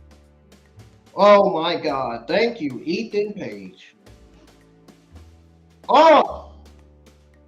Yes, Ethan Page came out and stopped Sexy Red. Yes, I said somebody come out and stop her, dude. Please, she's fucking god awful. Stop. Somebody stop her. Seriously.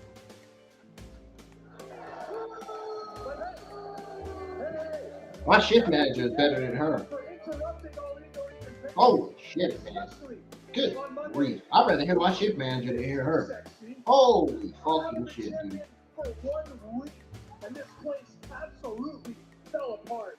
We've got Trick Williams parading around with my championship. No, the only reason why the place fell apart is because Sexy Red is on our fucking TV screen performing. Is on our TV screen getting more TV time than all the new NXT women's talent that should be getting TV time. I just named a few of them. Randy Orton tonight. No, misread. Ethan Page should be wrestling Randy Orton tonight for his. Ethan Page should be on TV explaining why he lost to Trick Williams.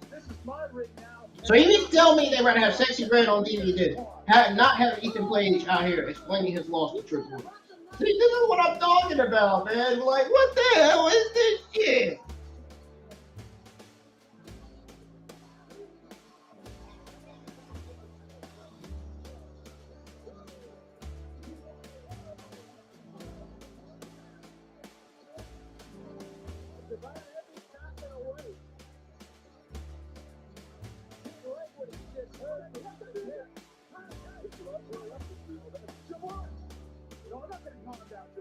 Because I don't really give a damn. You're wrestling Randy Orton next. You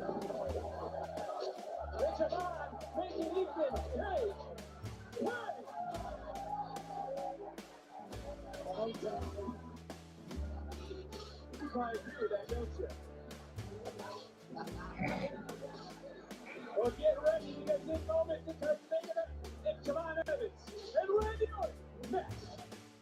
Yeah, I think it's time we do. This messed it up. It's making me want to end the stream, dude. I mean,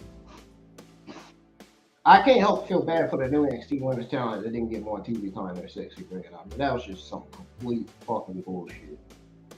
Like, this is not hip hop. We should not be having rappers in the ring performing. This is not a fucking goddamn. This is not a fucking rap battle. This ain't no damn hip hop R&B. Seriously. This ain't no, hey, we gotta turn on, we gotta go see. Woo-hoo-hoo. This is World Wrestling Entertainment.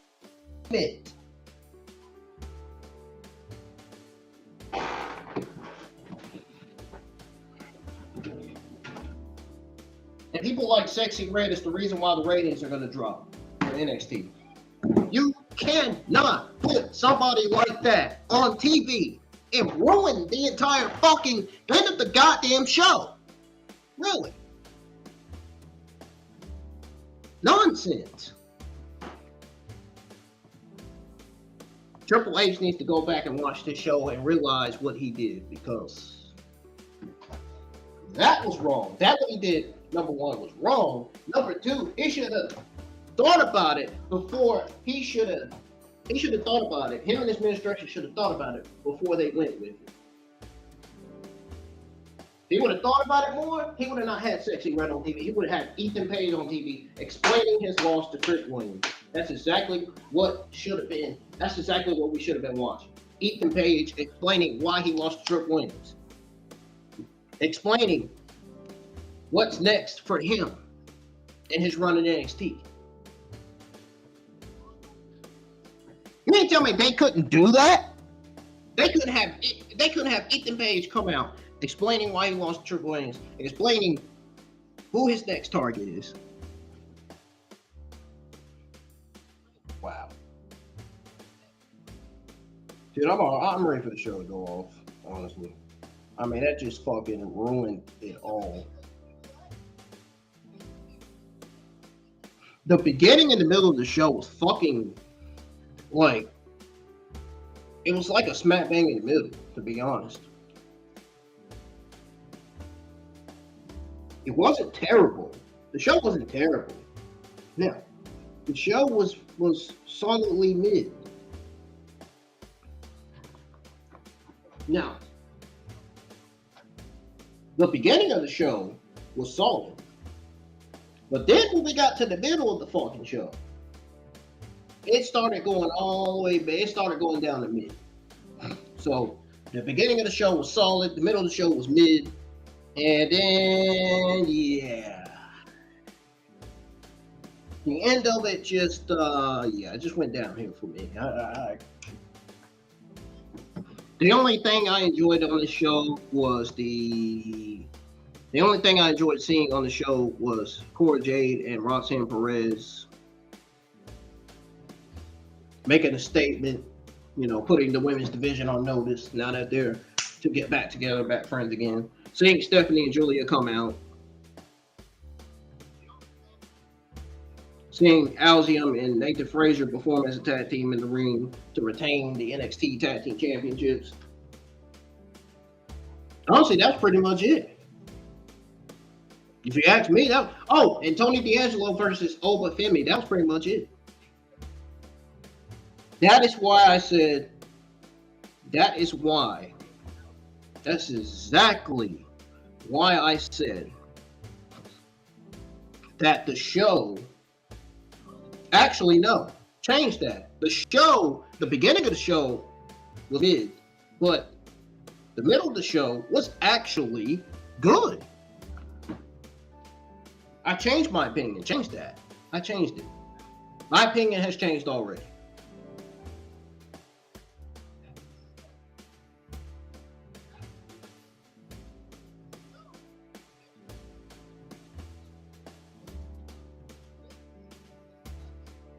The only things I enjoyed was Kelani Jordan performing in the ring.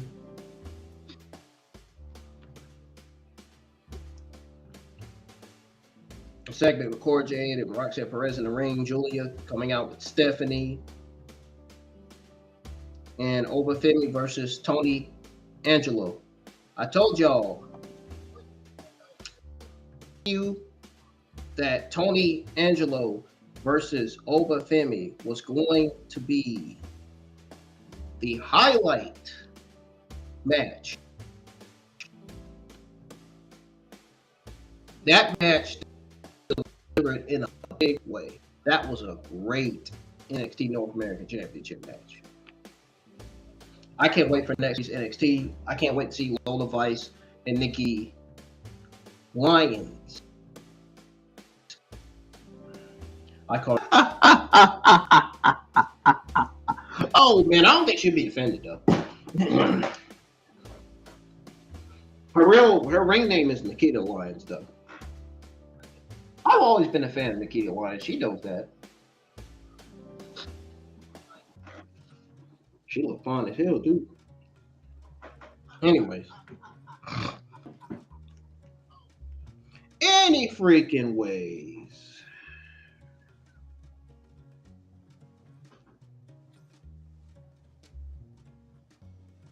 As I was saying,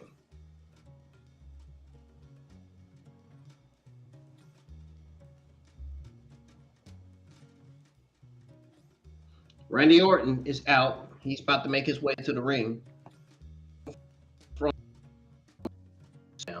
Of course. And we are actually going to go over the North American Championship match and the tag team match after the main event. Then we'll go over the main event, then I'll give you guys my overall thoughts. And so far, the only thing I enjoyed on TV was Jade and Roxanne Perez.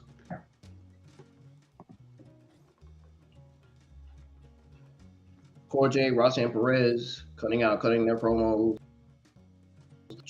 Out with her old friend Stephanie, who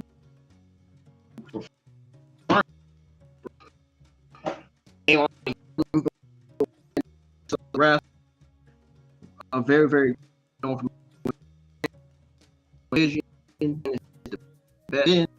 which they would give to women on TV.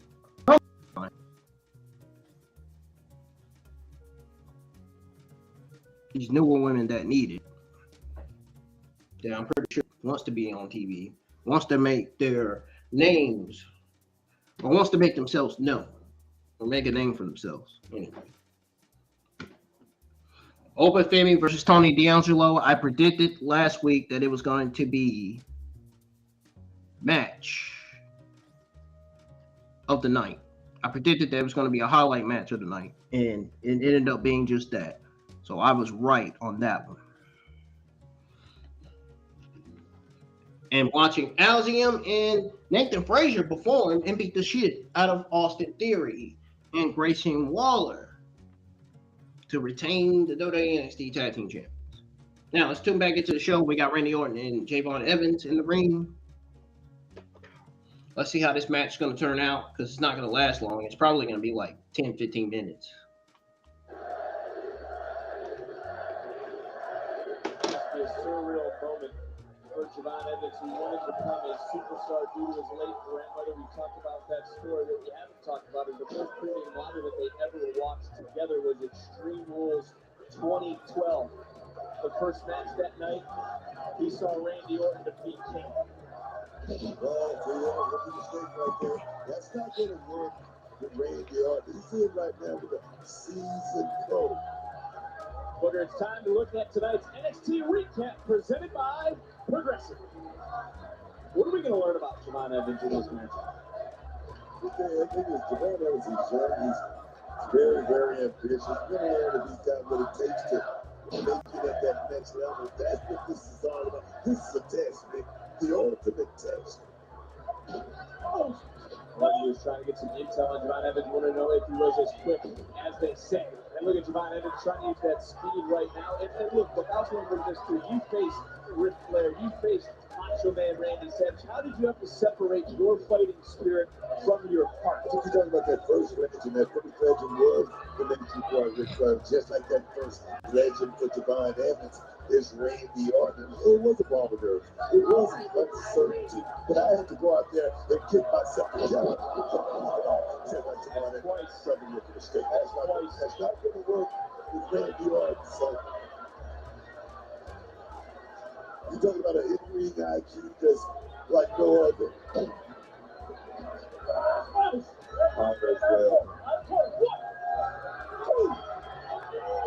Orton is time for the World Championship rings in history with 14. Money in the Bank winner, two-time Royal Rumble winner, reigning for most frequent live appearances by a male. He's been able to stay one step ahead. Up to You don't want to put me on with this kid, Randy. Got caught right there. He's on Green Street. Oh, the young MC and Randy Orton quickly having to get out of the ring. What a main event. Evans, hey, Jake, from State Farm. Check it out. Yeah, you know what? I mess with Javon Evans, man. He's not bad in the ring. He's pretty fast. I would like to see Javon Evans and Nathan Frazier go at it in one-on-one action on NXT, man. I would like to see that. I like to prove who the fastest person in NXT really is.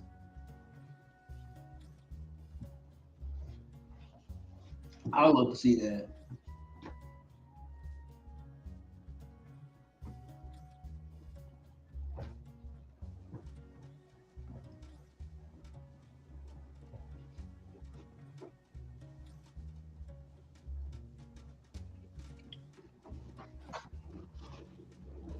So, while NXT's on commercial break, let's go ahead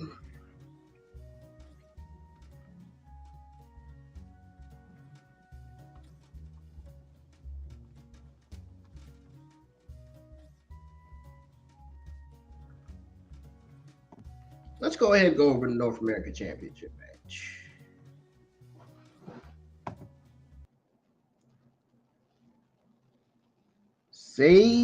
Saul, welcome to the live chat.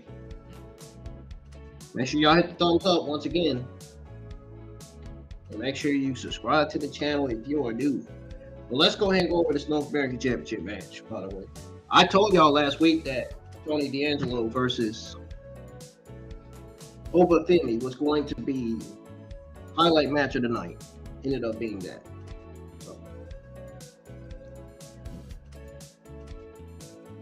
So these two told a completely story in building toward the rematch. You know, the Don sold why he needed this win, and it looked like Femi was not going to lose anytime soon, just a couple of weeks back.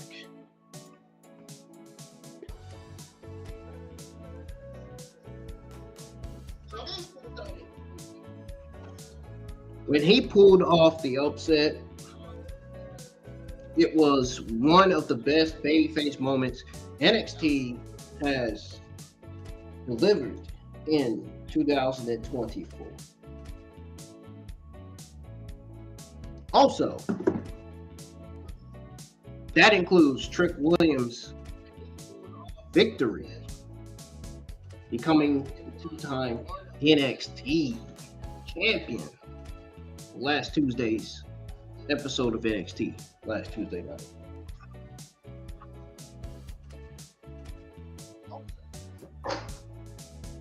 This was like a race from the beginning to the end. As the Dawn holds one of NXT's top men's titles since the Heritage Cup. Seems to be the lower card focus for NXT.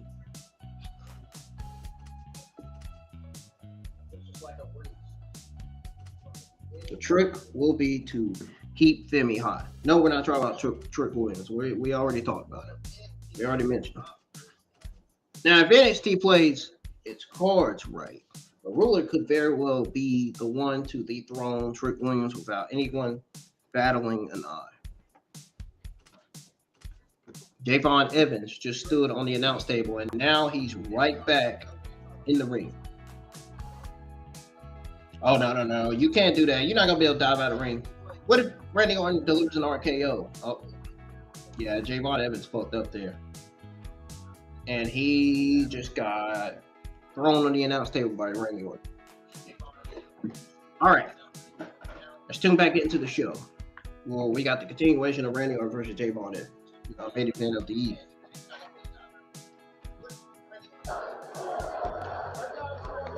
Talk about that education for first hand. On the job training, big. That's what it's called. On the job training. OJT. Yes, man. We said he's bouncy. We know he's bouncy, but this isn't how we're normally seeing him bounce. There's the dudes, Vic. That's what this is called. They're those dudes. Oh, damn! Randy Orton just applied the same move to Jayvon Evans when he announced him. What Javon Evans is thinking now.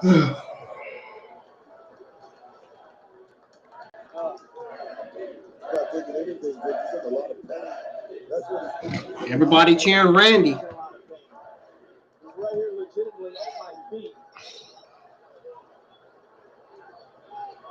Now he'll come over and help. Randy Orton has slowed this matchup down. And this is what we talk about when we talk about the education. Randy Orton taking his time right now with Javon Evans. No, I'm gonna tell you right now, Randy Orton is right now. He's surgical, Vic, as far as his injury prep right now. And right now, I'm gonna tell you right now, Javon Evans is gonna learn more from this one night than he has his whole career. Trust me on that.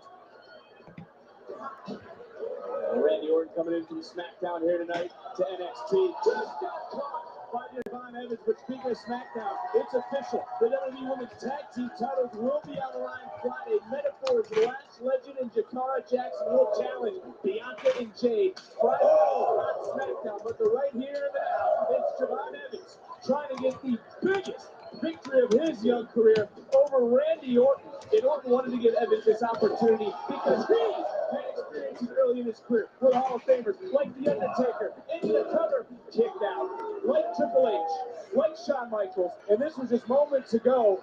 Javon Evans maybe getting that second, third win, so to speak. Yes, he just pulled off one of those signature Jungle G moves just a second. And then, oh no, you're not gonna pull that one out. Oh! There's that veteran move from Randy Orton we see. Talking about mean, that was a mean power slam right there by Randy Orton. And we talk about the education. Randy Orton is always known for delivering power slams like that. That shouldn't surprise anybody. Do you think Randy is taken back even by Javon Evans? Sorry I repeated myself on the stream song a little bit. Y'all. Sorry for that. He's just gonna get caught. That's a man, dog. Okay. Oh, that's what they call that DET from Randy Orton now? Voices in his head.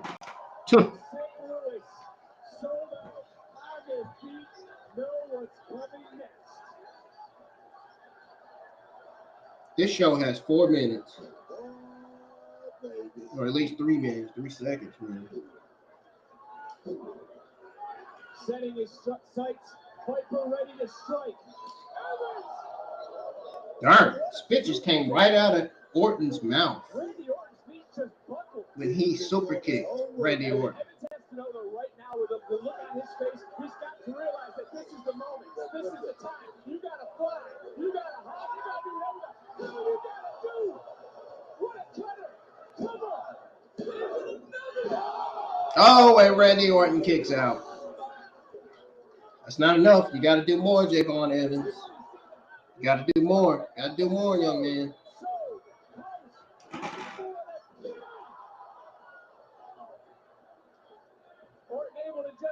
Orton barely even caught Jayvon Evans with the RKO.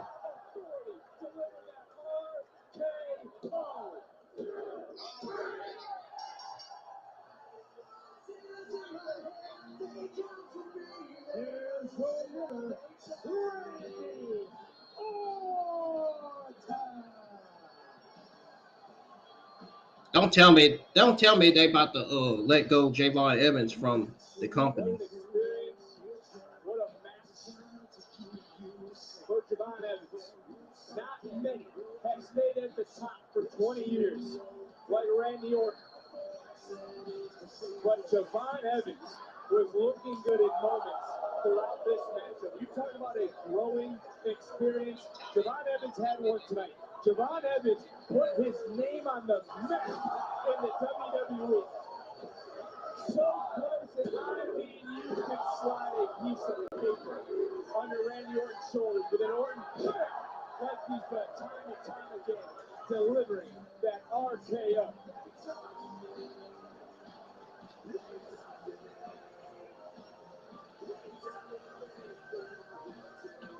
What's Randy Orton about to do? Show him a sportsmanship and respect.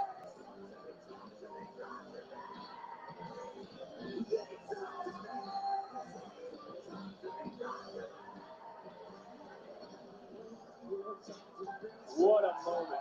What a moment. Ethan, I am your boss, and I'm the one who signs off on all of the title opportunities. So if you want a championship match, you gotta earn it, buddy. Exactly. And so do you. Next week, number one contenders match. Whoever wins faces Trick Williams for the NXT title at Halloween Havoc. Wes Lee versus Ethan Page. You know what? After his performance tonight, I'm adding Javon Evans in the mix. What? Triple threat match. Oh, I cannot wait for next week. But Randy Orton knows. She just added Javon Evans in the mix. Wow. But the question is, did NXT... A terrifying message for people living in the path of Hurricane Milton, as one of the strongest storms in recent memory is set to make landfall in the coming days. Temperatures will continue to cool as we head through this week. I'll let you know when the question is, arrive. Plus the latest did AEW beat WWE in the rating? Mexico this evening. That storm coming less than 2 weeks after Helene ravaged the Carolinas. Tonight, Okay, we don't want to know that now. We know Hurricane Milton is still in the codes. It's still a Category 5. We know that.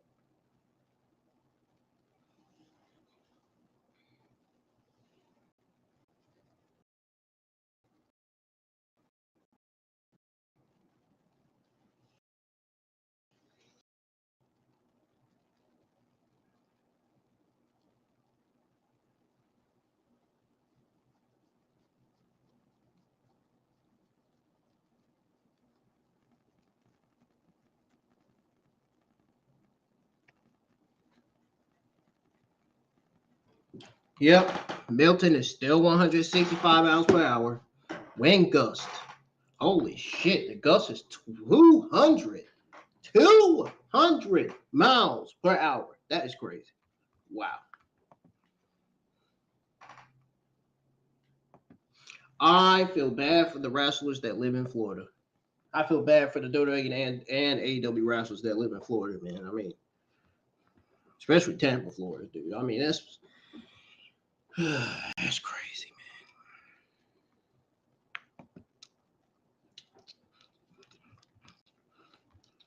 man. That's just sad. That's just bad, dude.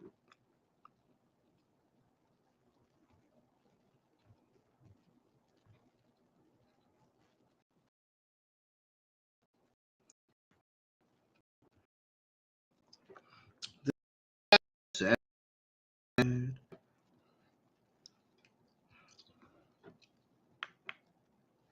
That is just sad.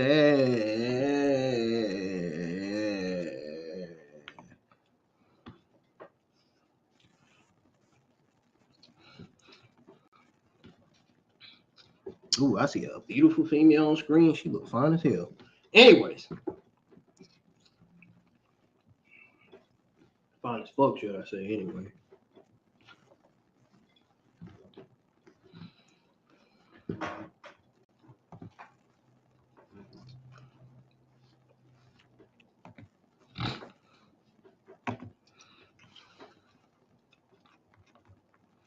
Boy, oh boy, oh boy. This weekend is finna be rough for Florida, man. My thoughts and prayers go out to all the Florida residents, man. My prayers go out to all the Florida residents. My prayers go out to my older brother and my stepbrother's grandma. With my brother, with my stepbrother's grandma, because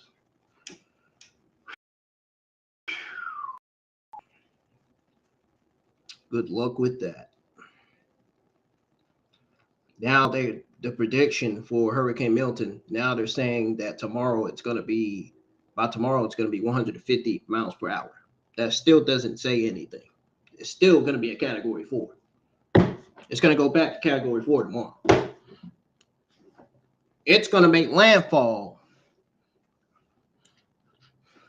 It is going to make landfall as a Category 4. It's not making landfall as a Category 3 or 2. There's no way. No. The way that Hurricane is pushing, it is no close to losing strength right now. It's talking like it's going to make landfall as a Category 4. That's the way the weather people are talking right now. And that's the way I'm talking right now. From the looks of how close the hurricane is to Tampa, Florida, yeah, it's looking like it's going to make landfall as Category 4.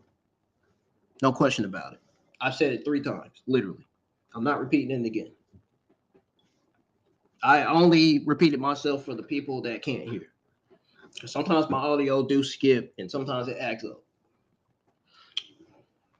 When I talk, sometimes the audio will have me, the audio will skip to where y'all can't hear me and start making some stupid noises, starts acting up. That's why I got to get a new webcam.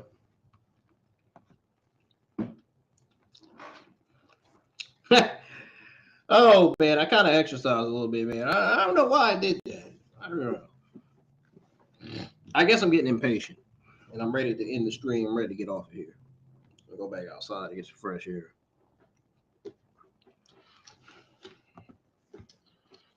Sad to see Javon Evans lose that match, though. And he's going to lose again next week. Wes Lee is definitely winning that triple threat match. Javon Evans is losing. Ethan Page losing. I could see a Javon Evans and Ethan Page feud down the line, especially given the fact that gives Page something to do in NXT till at least he gets called up to the main roster.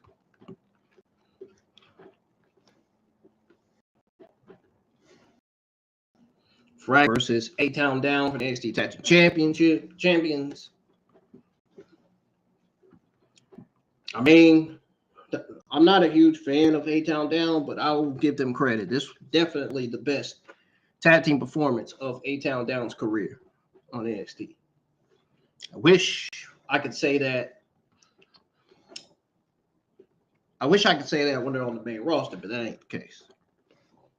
On the main roster. But it was down to the episode of champions, who are, in my eyes, the best tag team in NXT in terms of speed, in terms of chemistry as well as a team. Now,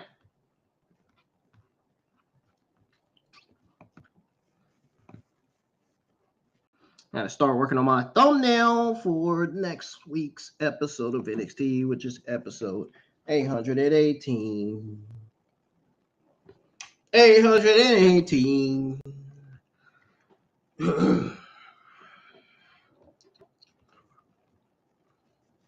That Sexy Red concert was trash.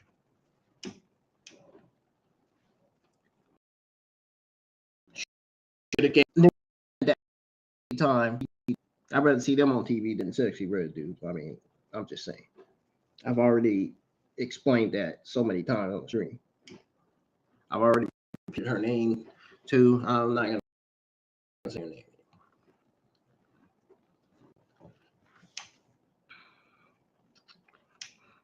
Now, when it comes to matches, sometimes it could be a potential risk for upcomers and young talent like Javon Evans. Yeah, this was a huge moment for him.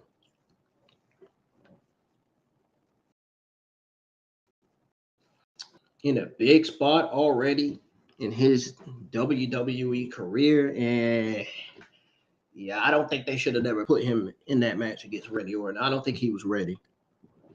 I don't think Javon Evans was ready for Randy Orton, in my opinion. He's a great wrestler, but he was not ready for Randy Orton.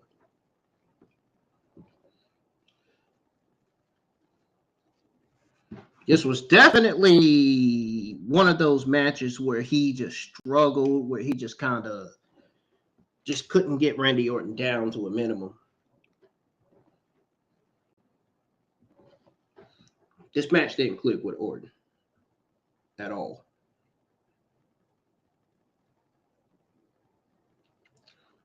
They just need to book him with better talent, better opponents that he can go up against, better opponents that he could be evenly matched in terms of level. This wasn't it. This was not it for Javon Evans. Going up against a legend, yeah, that's not it. Nah. So.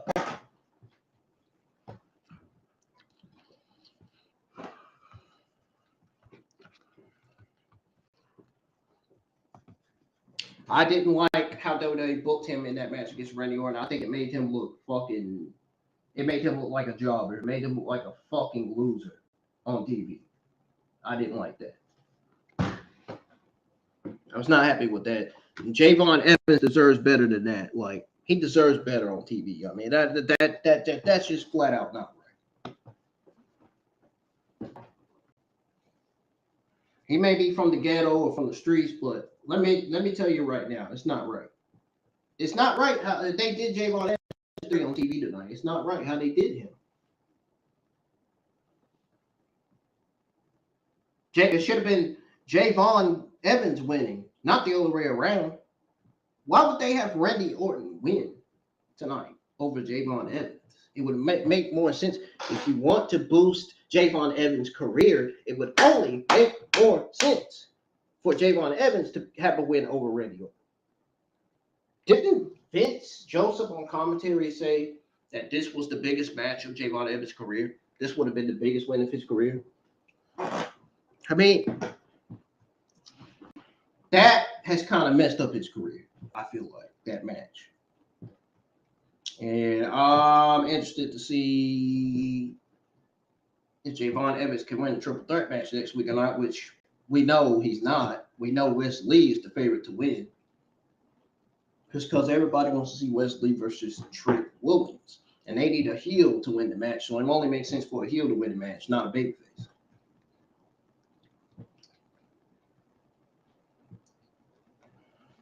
I really hope they don't start using Javon Evans as a jobber on TV, because I feel like they're already done started doing that. And if that's the case, I think either they're going to release Javon Evans from the company, or Javon Evans is just going to simply ask for his release from the company, because he don't want to be used on TV like that. I'm pretty sure he don't. I'm pretty sure his family don't appreciate that either.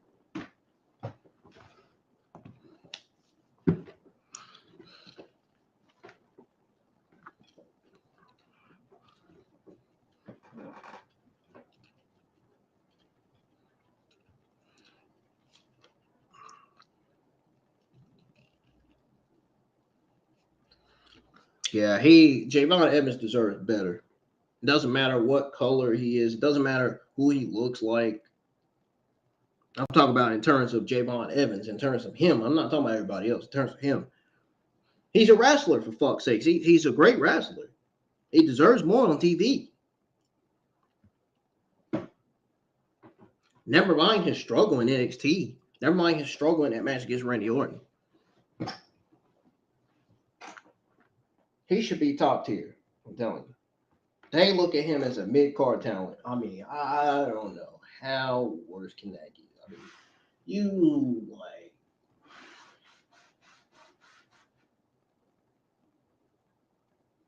basically took Javon Evans' career match and just threw it down the drain. Almost like they didn't give a fuck. Hopefully Triple H cares and realize what he did. Realize that Javon Evans should have been the favorite to win that match instead of Randy Orton. Because that would have made Javon Evans look great. He would have been standing tall, with his victory over Randy Orton. We would have loved seeing that. You mean to tell me Javon Evans winning over Randy Orton is a terrible decision? Really? Really, WWE? Is that what you're telling us? Is that why you got Randy Orton to win over Javon Evans? To make him look strong?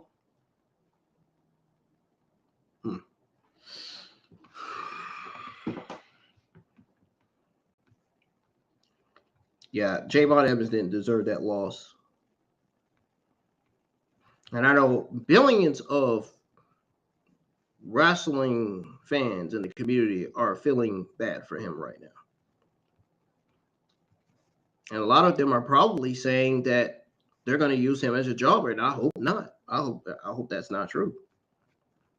I hope that isn't the case.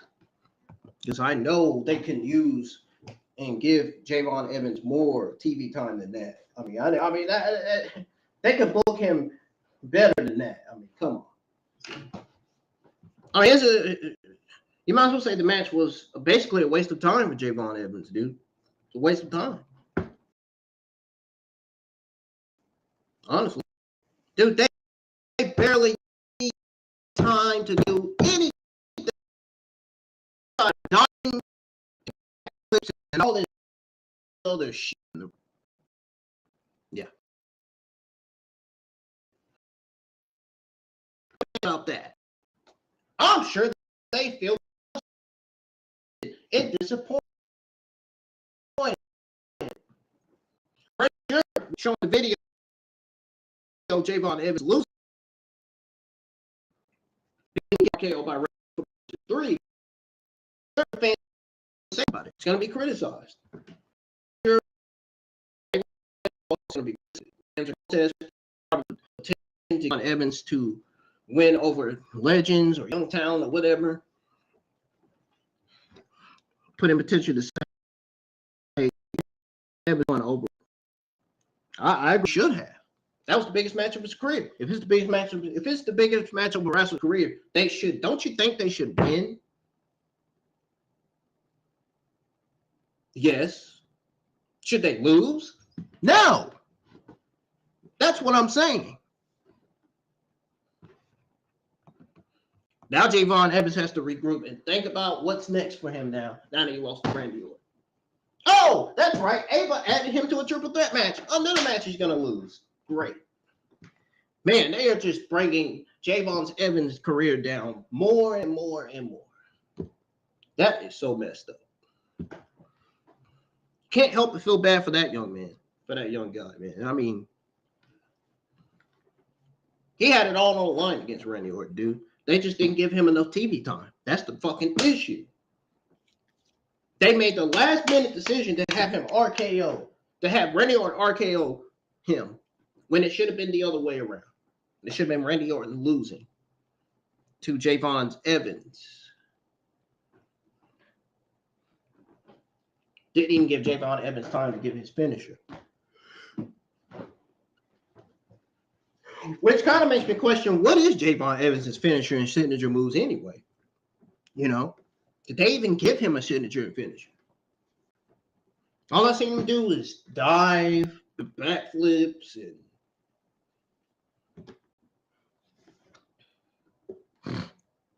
I've seen him dive doing the RKO from the top rope to Randy Orton. I mean, that was great. That looked phenomenal, honestly. But what didn't look phenomenal was WWE making that last decision to have Javon Evans lose to Randy Orton.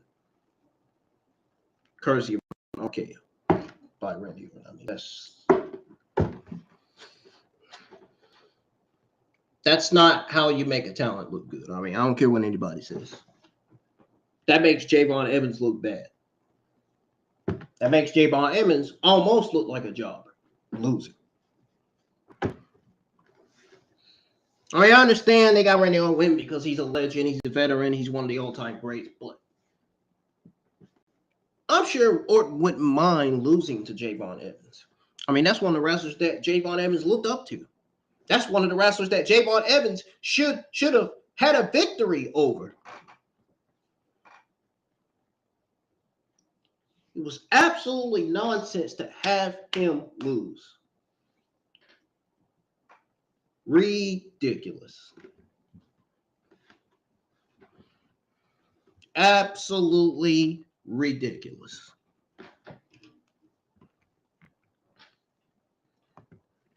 How many of you guys agree? I hope a lot of you agree, honestly. You for yourselves, you can be ridiculous.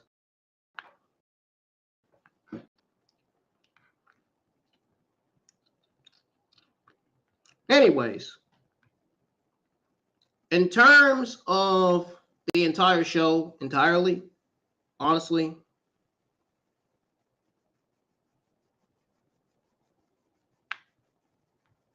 last week's episode was better than this week.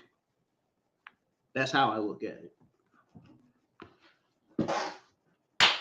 Match highlight of the night. I said it last week, and I'm going to say it again.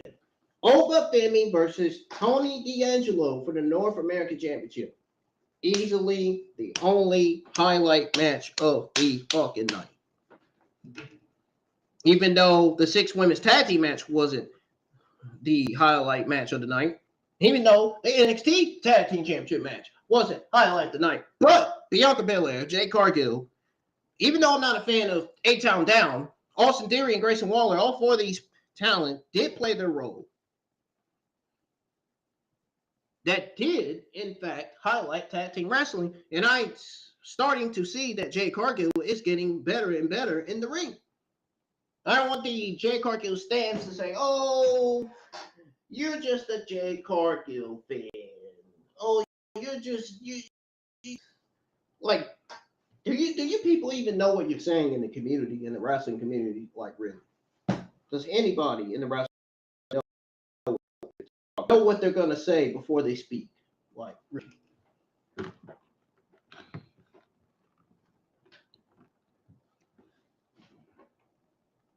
It's not even the fact that I am or not a fan of Jade Cargill or is a fan of Jade Cargill.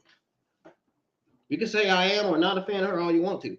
But her, Bianca Belair, Austin Theory, and Grayson Waller played their role tonight. That absolutely solidified tag team wrestling better than much of WWE's weekly product. All right? Whether y'all want to believe it or not. The promos weren't so good.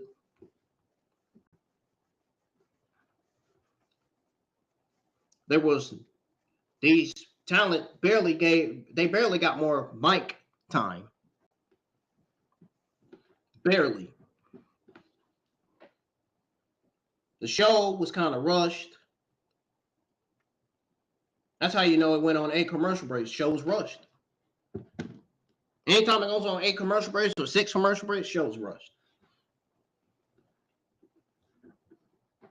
Anytime these matches are not getting more time on TV, the show's rushed. Period.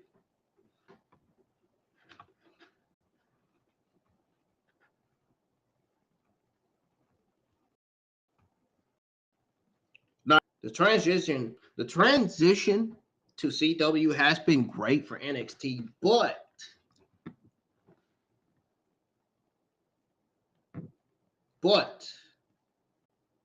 some of the talent are not getting more TV time like they're supposed to.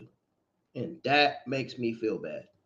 The matches and the segments have been great. The promos, some of the talent need to work on. Some talent need to work on their promos and their mic skills and stuff. But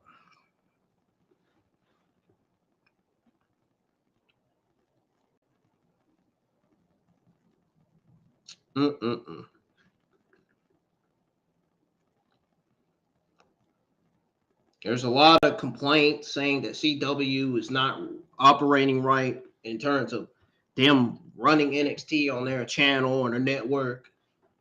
Lots of complaints about that, about wrestling community fans having problems seeing NXT on CW and blackouts on their screens and all this stuff. But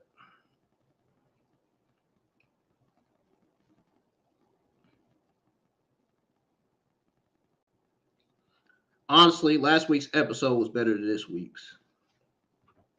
I'm just going to throw it like that. It looked better on paper. It looked better on the match card in terms of the match card, but it kind of felt like SmackDown-ish. If you guys from when I say what I say. I said what I said. It felt like SmackDown-ish. A little bit. Just a tiny bit. And I don't want NXT to be like SmackDown on Monday Night Raw. I want NXT to be like NXT. But it definitely felt like, and it felt like a little bit of Monday Night Raw too. There's another problem.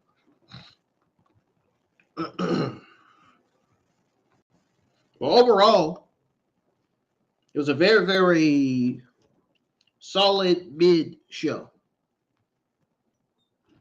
So I'm actually going to give this A and not a B plus. It's for a show a B minus because the only highlight match of the night was Oba Femi versus Tony D'Angelo. I loved seeing Roxanne Perez, Cora Jade in the ring together, cutting the promos, trying to put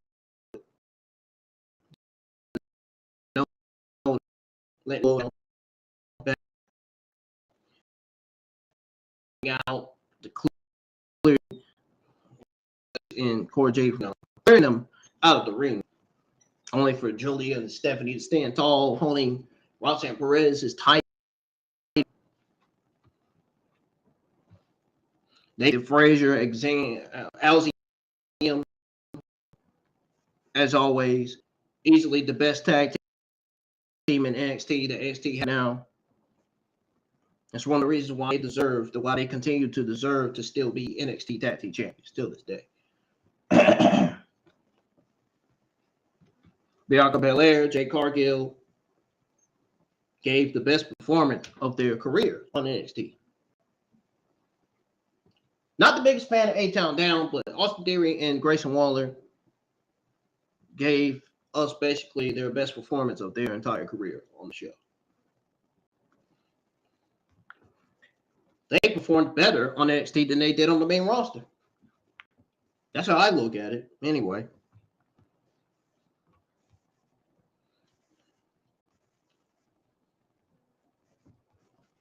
But yeah, this was a solid mid.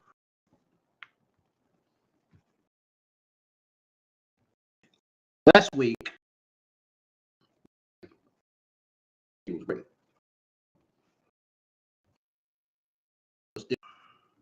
All I'm saying.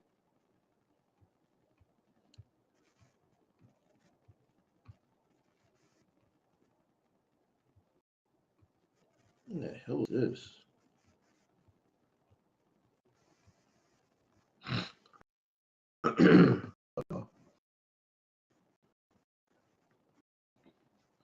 Hold up.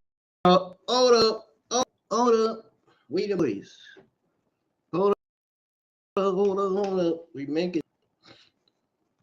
Yeah. Yep. I was right. Absolutely.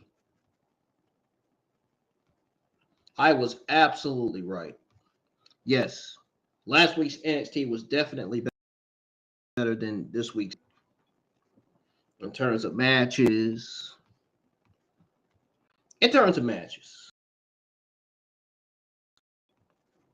Honestly.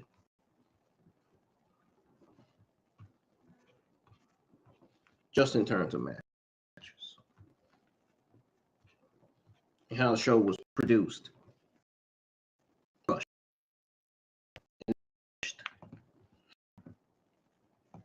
Hopefully next week's episode will pass this week's.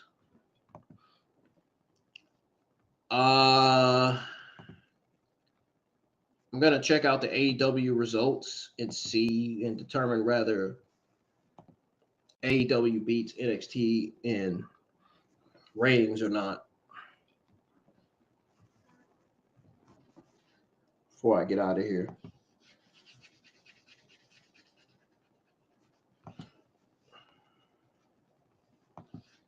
I don't even watch AEW no more, technically. That just started to flump. Their shows started to flump for me. Their shows have went south, like, real quick.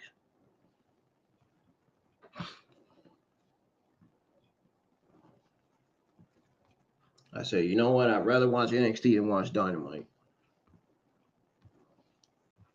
Plus, Brancher Report doesn't even stream Dynamite on their website no more anyway. So, how unfortunate.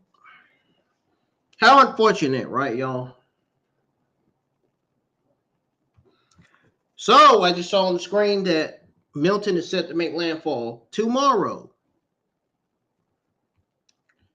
Oh, my goodness. You don't say.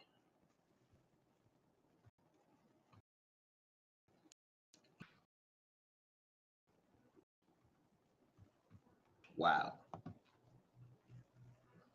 That sounds bad.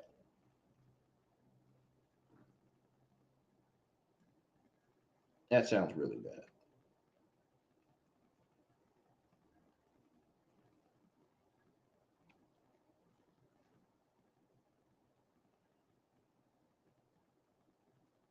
And it sounds to me like there wasn't much to AEW Dynamite. Because all the results I seen was Britt Baker versus Willow Nightingale and Hologram versus whoever the other one is. The other AEW talent is.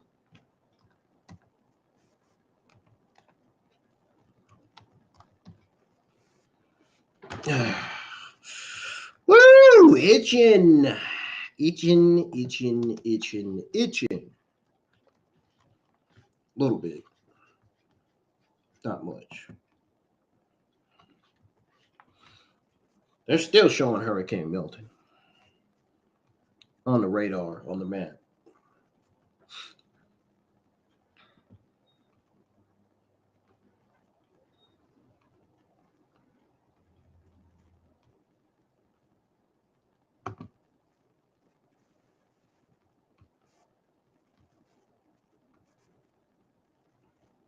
Dynamite only had 3 matches tonight.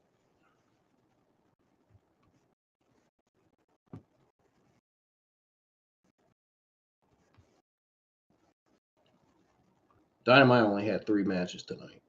Can y'all believe that? Good thing I didn't watch.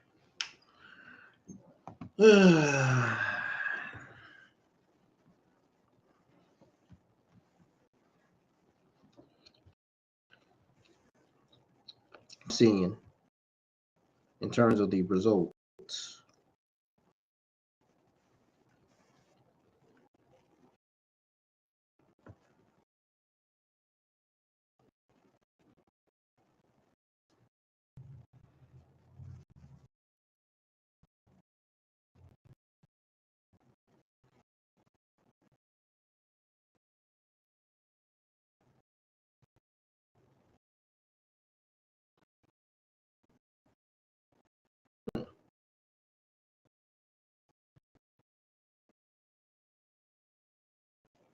Oh, cool.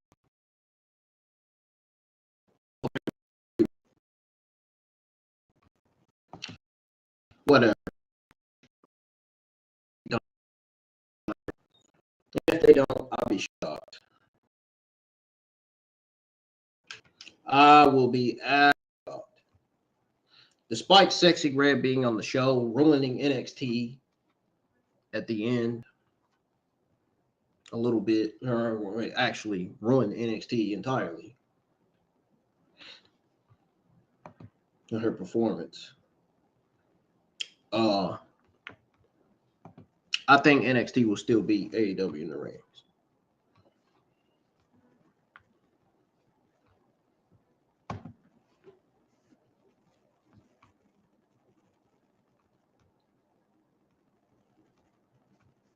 That is what I believe right now at this time.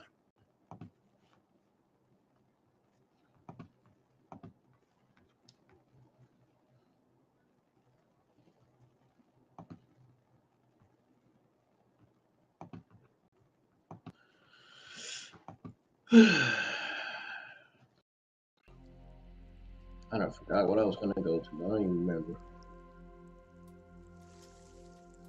Oh, let's check out the wrestling news, man. Let's see what we got going on with the WWE news. Man, you can tell Roy Cooper's getting old because he's got gray hairs already.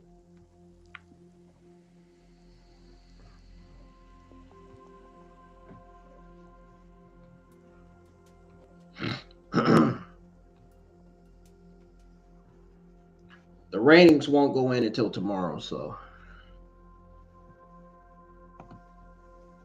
that's that, I guess.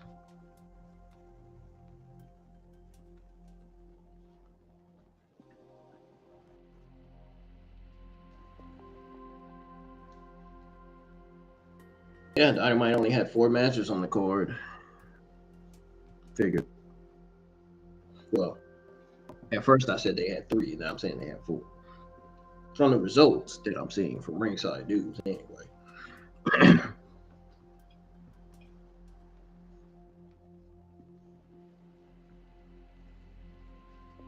Damn! 14 states to sue TikTok for what? What they sue TikTok for? Over safety.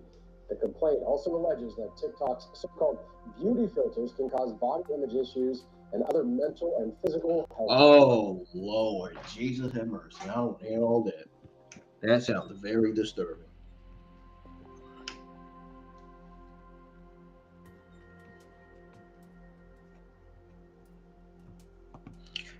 At the same time, I feel like Dynamite's going to beat NXT in the ratings as well.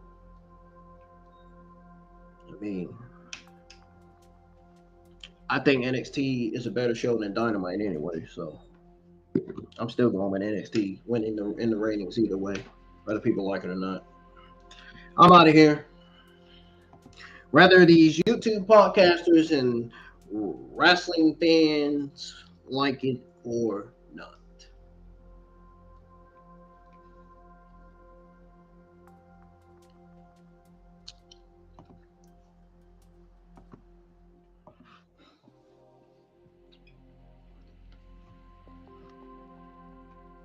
Folks, don't hesitate to comment your thoughts on my NXT watch along results. Go check out my first WWE NXT watch along. Go check out my very first 2024 Bad Blood, WWE Bad Blood watch along results. I already gave you guys your results for Bad Blood and NXT's CW debut. And Dragon Ball Xenoverse 2 full online Para Quest gameplay video number 6 is on the channel for you guys to check out. So as far as Dragon Ball Xenoverse 2 full online Para Quest gameplay 7 video number 7 goes, that way it'll get uploaded either tomorrow. I think I'm gonna upload it Friday, actually. Yeah, it's gonna get uploaded Friday. I'm taking a break from streaming for a bit. Tomorrow is my day off of streaming and working. And working at KFC is a Friday.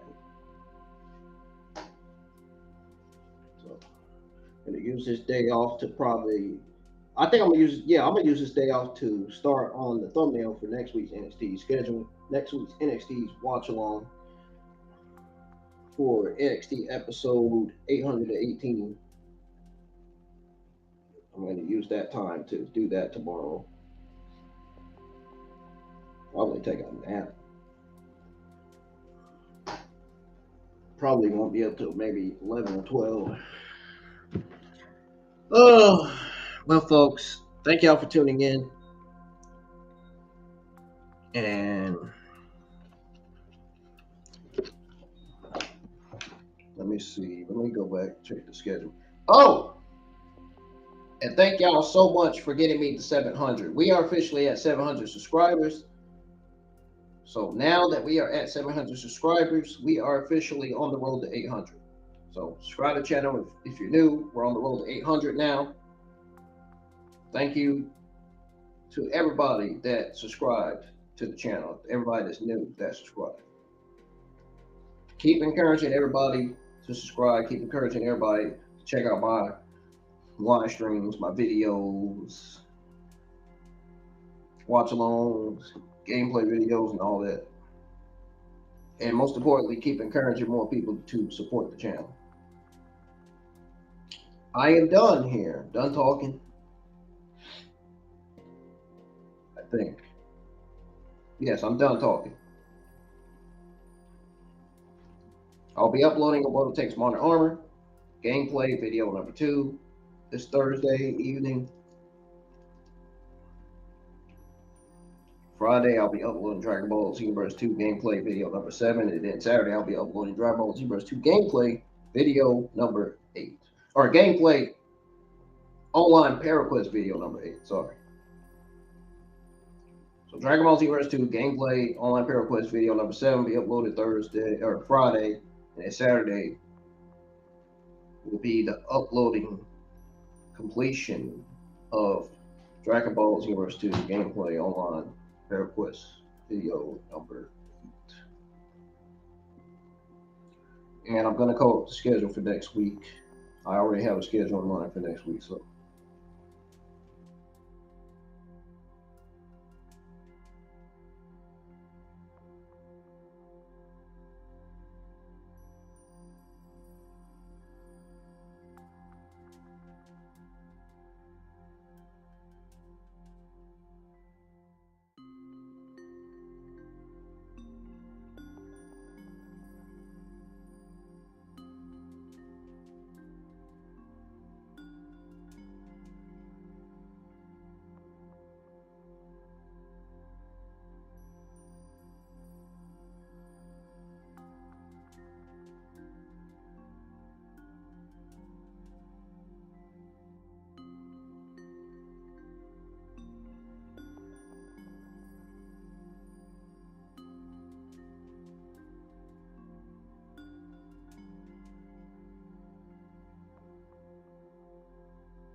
Still talking.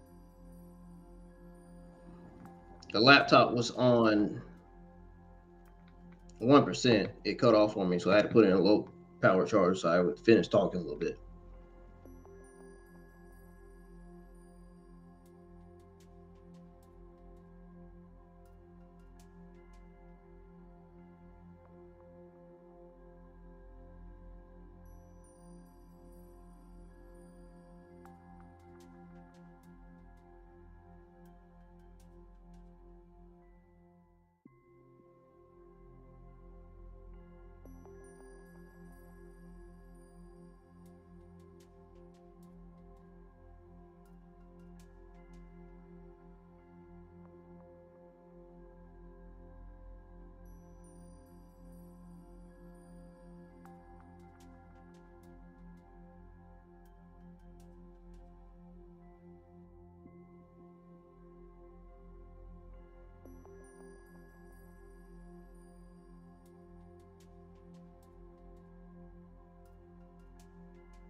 All right. Y'all have a good day. Have a great rest of y'all's Thursday, and I'll see you guys next Tuesday live for NXT episode 808.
He's cutting off for me, but I'm gonna have to make it fast.